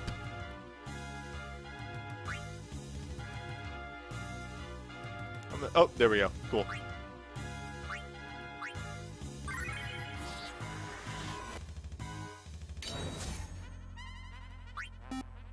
Thank you for the follow. Is Adia's the best mage burst for ice? It's either Adia or I don't know off the top of my head if what's her face? Sarah's has a magic booster. That's why I like Adia's, because it has magic boosting on step 2.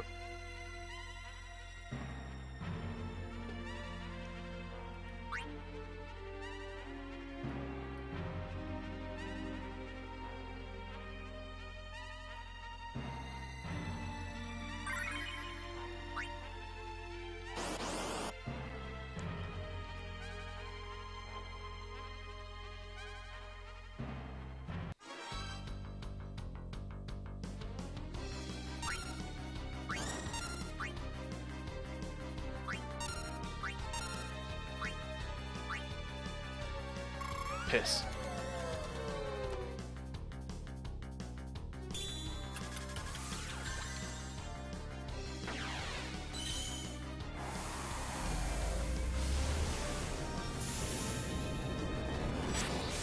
Well, that's what I'm saying. Adia's command 2. I can't remember if Sarah's command 2 is a magic booster. That would give her maybe an edge over Adia. Who knows? Hard to say.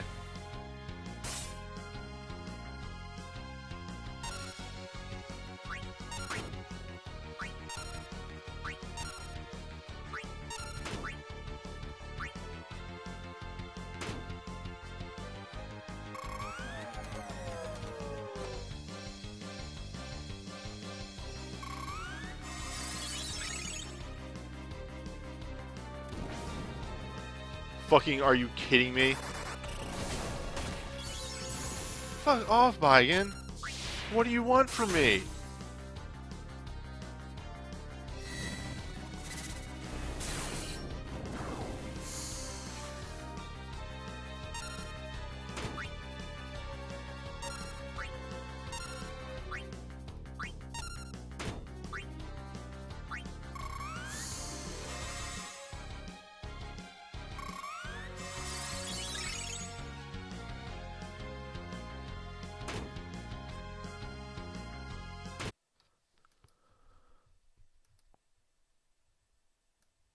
I wish I could, like, go to the video and see if I was taking this much.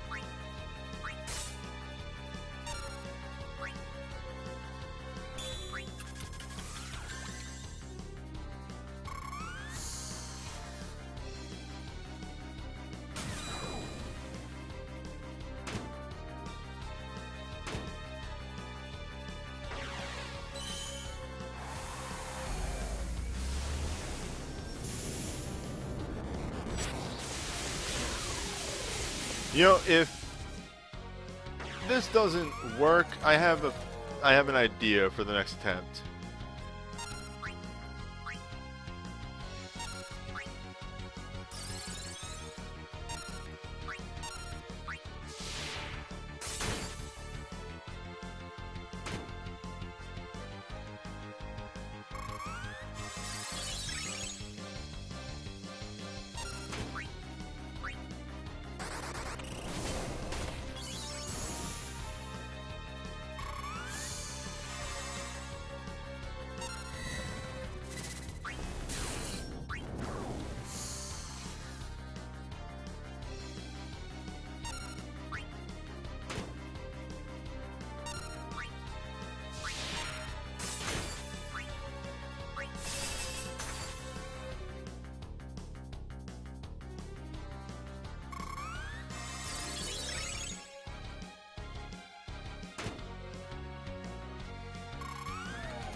Yeah, this is a submission run.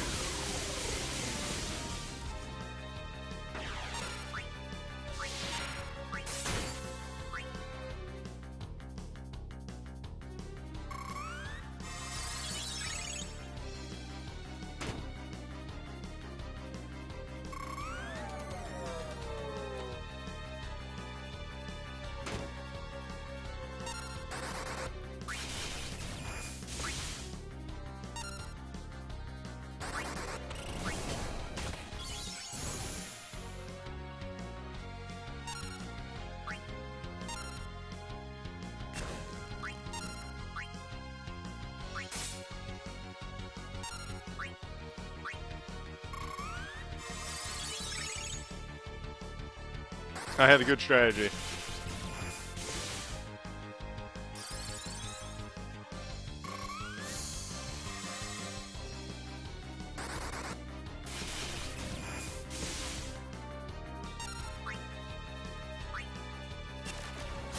Alright, everything's good. Kind of. Hopefully. Fuck it. I'm so done with this fight.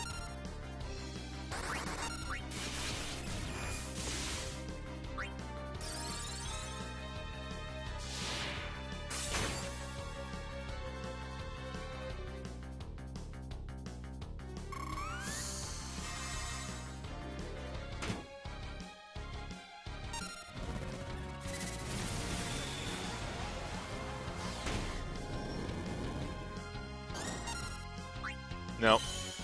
Gimmick.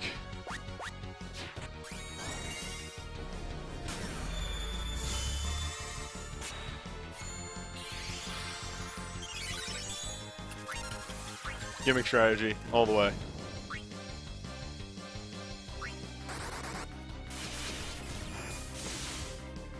Fuck off!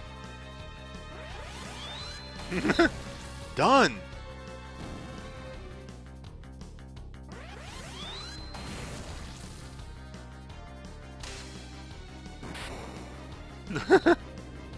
I really didn't need the Medica. But I was so done with this already.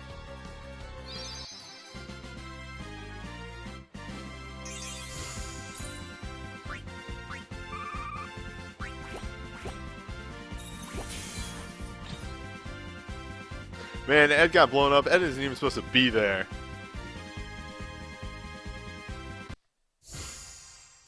I'll take those orbs.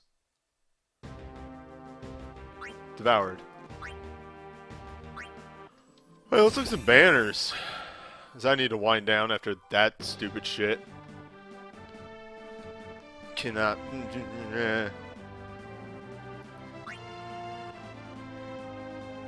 Angry. Okay. Canes. Overstrike. He gets minor ice resistance in realm and minor fire anywhere. Massive lightning non-elemental jump damage. Deals more damage with each Dragoon ability that has been used. It's alright. It plays into his BSB and everything like that, so it's a good fight ender move. The Enhancer for Theodore. 8 physical holy non-elemental hits that moderately restore the HP for the party and enter burst mode. The commands are a 4-hit holy non-elemental, just a moment, and restore a small amount of HP to one ally. Asuna Blade is 2 hits and Asuna. This is extremely good for Theodore, who's already a very, very good knight, and this is just like, yeah, fucking heal on entrance, heal on command, and Asuna if you need it.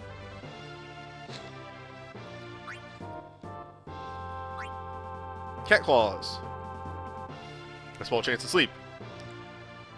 7 earth non-elemental hits and in earth on Yang. Command 1 is 4 hits. 5 if the user has Unbound Fury. And Exploding Fist is 4 hits. Temporarily lower the user's defense and resistance by a large amount and give Unbound Fury, reducing the delay from the user's action. So this just really wants you to hit Command 2 and then Command 1 a bunch until you're out of Unbound Fury. Very good for earth damage, though earth is frequently immune. And even in this, like, I would hate to pull this and then go look at the Apocalypse fight and be like, oh, this is useless.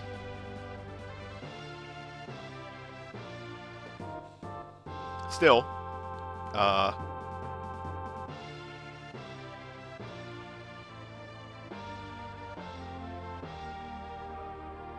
it's nice if the enemy is weak to earth. It does fantastic damage. Also, apparently the BSB looks like Raging Demon, which is awesome. Abel's Lance.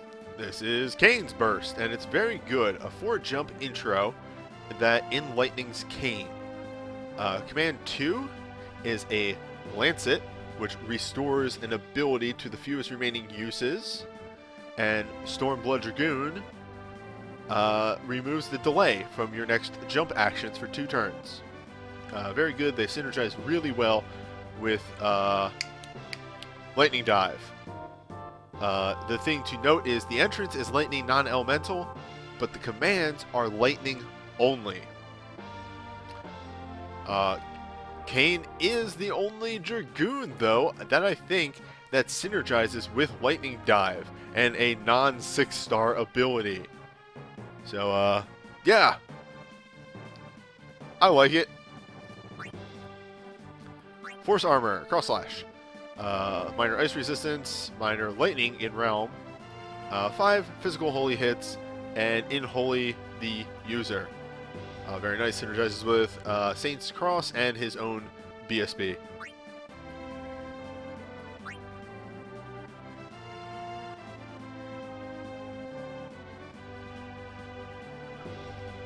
Sorry, there was a bug flying around my screen. Soul Harp. So after being a ranged weapon, this reduces the offensive magic casting time for all allies for 3 turns and raise their magic and mind. A stacking magic and mind buff, also reducing the cast time for offensive magic mainly, but still, nonetheless, I really like this, and it really solidifies Edward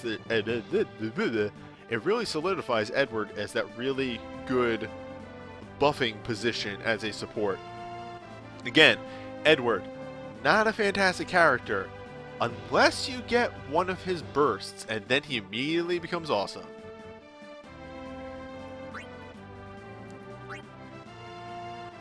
If only he could hit 99.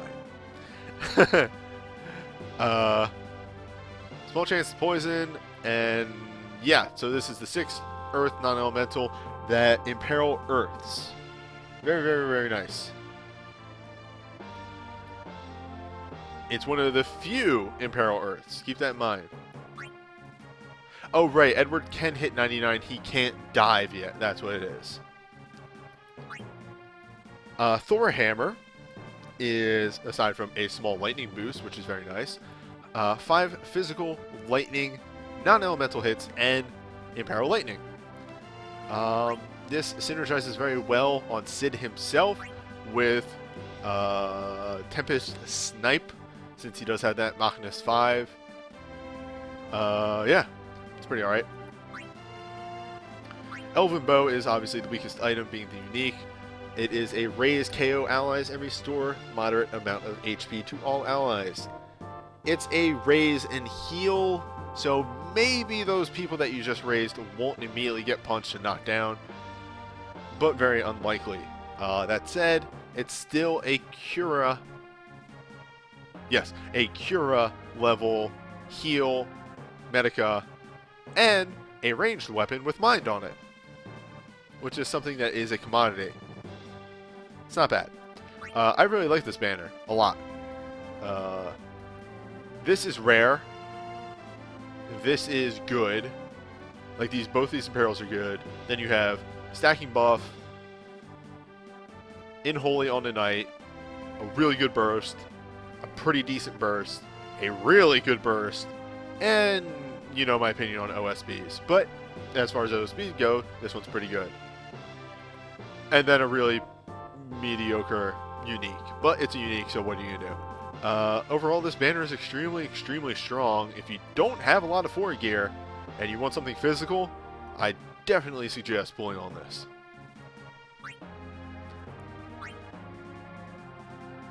Banner 2, Ragnarok. I think this is an old item. I think this came out a while ago. But either way, it's a holy booster sword, which is very nice. And it is just a flat holy OSB. No special gimmick to it.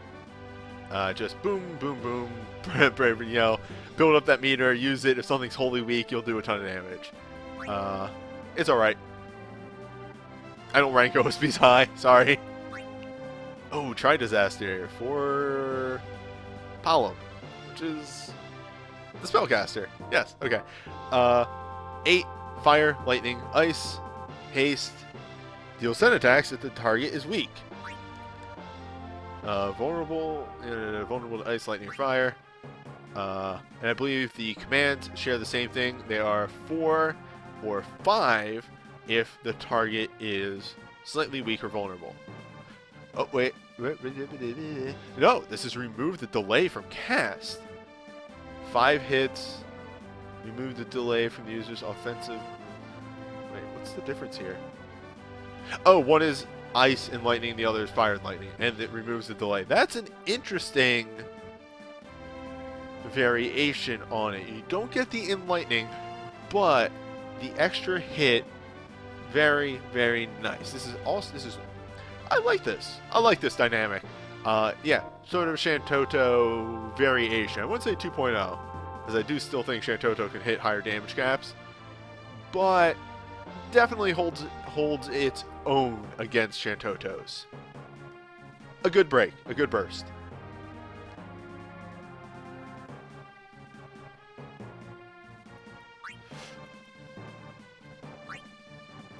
Fucking Zeus Mace, which is Porum, the White Mage's break. Moderate heal, Mind Magic boost, very nice. Restore a large amount of HP to one ally, or revive them if they're KO'd, and restore a small amount of HP. And restore a small amount of HP to all allies. Very, very nice. The commands are pretty standard Mage Break commands, though the revive is very nice, but it's going to be tricky to keep them up. That's the side effect of that. Though the entrance with the Magic Mind boost, you know, that's all right. That's okay. It's a pretty good healer burst. Kind of feel a little out of place compared to the other two, but anywho, I'm gonna try and pronounce this. Mutsu no Kami. Mutsu no Kami. This is Edges, Burst, 8 physical water, temporarily infuse water, enter burst mode, 4 physical water, reduce delay before hitting, so that's a quick cast, 2 AoE with a quick cast. Not bad.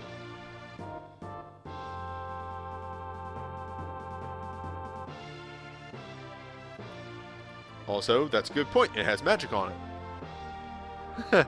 That's where it fits in on this banner. This is okay. This deals really good magic damage, or water damage, and fucking gives Edge something to do, because until they upgrade the ninja skill set, Edge is kind of in this weird place where he has good breaks, but has a really shitty moveset. So this actually gives him something very nice to do. Also, that entrance ain't too bad. And yeah, this is just a really good damage dealer. Red Jacket is, of course, fantastic, though, compared to that. Aside from a light armor with fire boost on it. We saw this in the video, but instantly blur your allies. Enable him to dodge one attack and grant last stand and haste. This is really good. I really like this burst. This combined with this, you got the makings of a really good character. Asura Rod is twin cast magic barrage, holy fire lightning attacks to all targets, and temporarily lower their magic and resistance, making mages do even more damage and saving you from magic damage. A very, very nice mage burst. One that deals that much damage and also has a stacking debuff is extremely nice. I really like this burst. Or break. And again, gives the boy something to do. On top of that, fucking holy booster. I didn't even see that. Very, very nice. That's a really good weapon. Feathered Hat is temporarily raise the attack of all allies a moderate amount, mind a small amount, and crit chance a large amount. Holy crap. That's actually really good. It's a 30% attack, 15% mind, and a crit booster on top of all that. You combo that with Shout, and you have a really rude setup.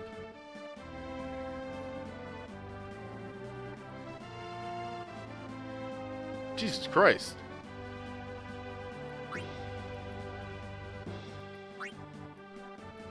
Sid Gloves is Monkey Wrench. That's 6 ranged physical attacks and Hyper Break.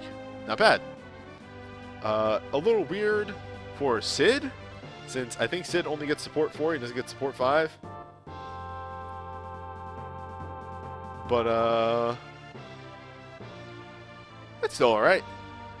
Having Hyper Break on somebody else that can just do damage in different ways is really nice. Bomb Core. So Tella takes a bunch of damage. I think 50% of his... No. Oh, no. He is inflicted with Doom. But also gives everybody attack mag 30% up and removes the delay from their actions for 1 turn.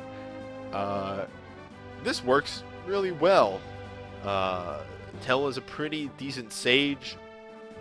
And this allows you to get a nice... head start. Also, as Father Wolf points out, Doom is fake. You rarely ever hit the Doom counter. Though, with the new Apocalypse, you may start hitting that Doom counter more often. And that's the whole thing. This is also a really strong banner. Just leans more towards that magic side than the first.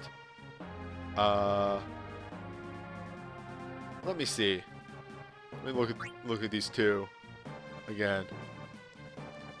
Yeah, I think just the bulk of it is pool on 1 if you need physical stuff, pool on 2 if you need magic stuff. That's the long and short of it, really. They're both really strong banners. Theodore's burst is disgusting, but at the same time, both of the twins' bursts are outrageous. Kane has a really good burst. Yang and Edge's bursts both make them viable characters, but they don't have fantastic moveset. Outside of that, like, yeah, they're both really good banners. I just think, if you need magic, banner 2. If you need physical, banner 1. I want to do 100 draw here, but oops, forgot to add money before starting up the stream. So just gonna do that real fast.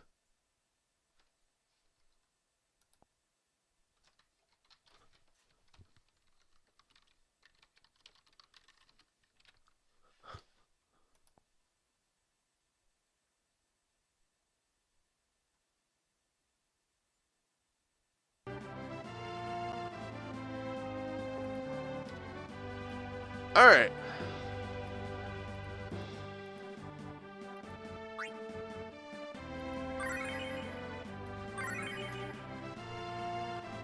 Yeah, knowing not to pool when you have dupes is one of the biggest things for Record Keeper. Speaking of dupes.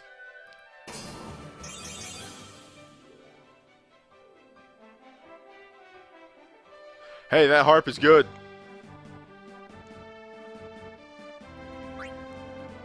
But I know what you mean.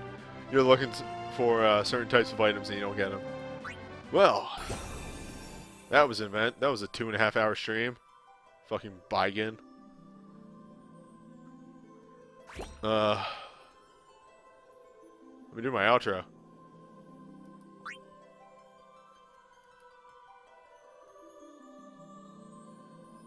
Well, that was the FF4 event. Our second Apocalypse. It's all downhill from here. They start getting a little easier in the next event, and then once we hit the event after that, they're pretty simple. Speaking of the next event, we're going back to Final Fantasy VIII, so I'll see you then.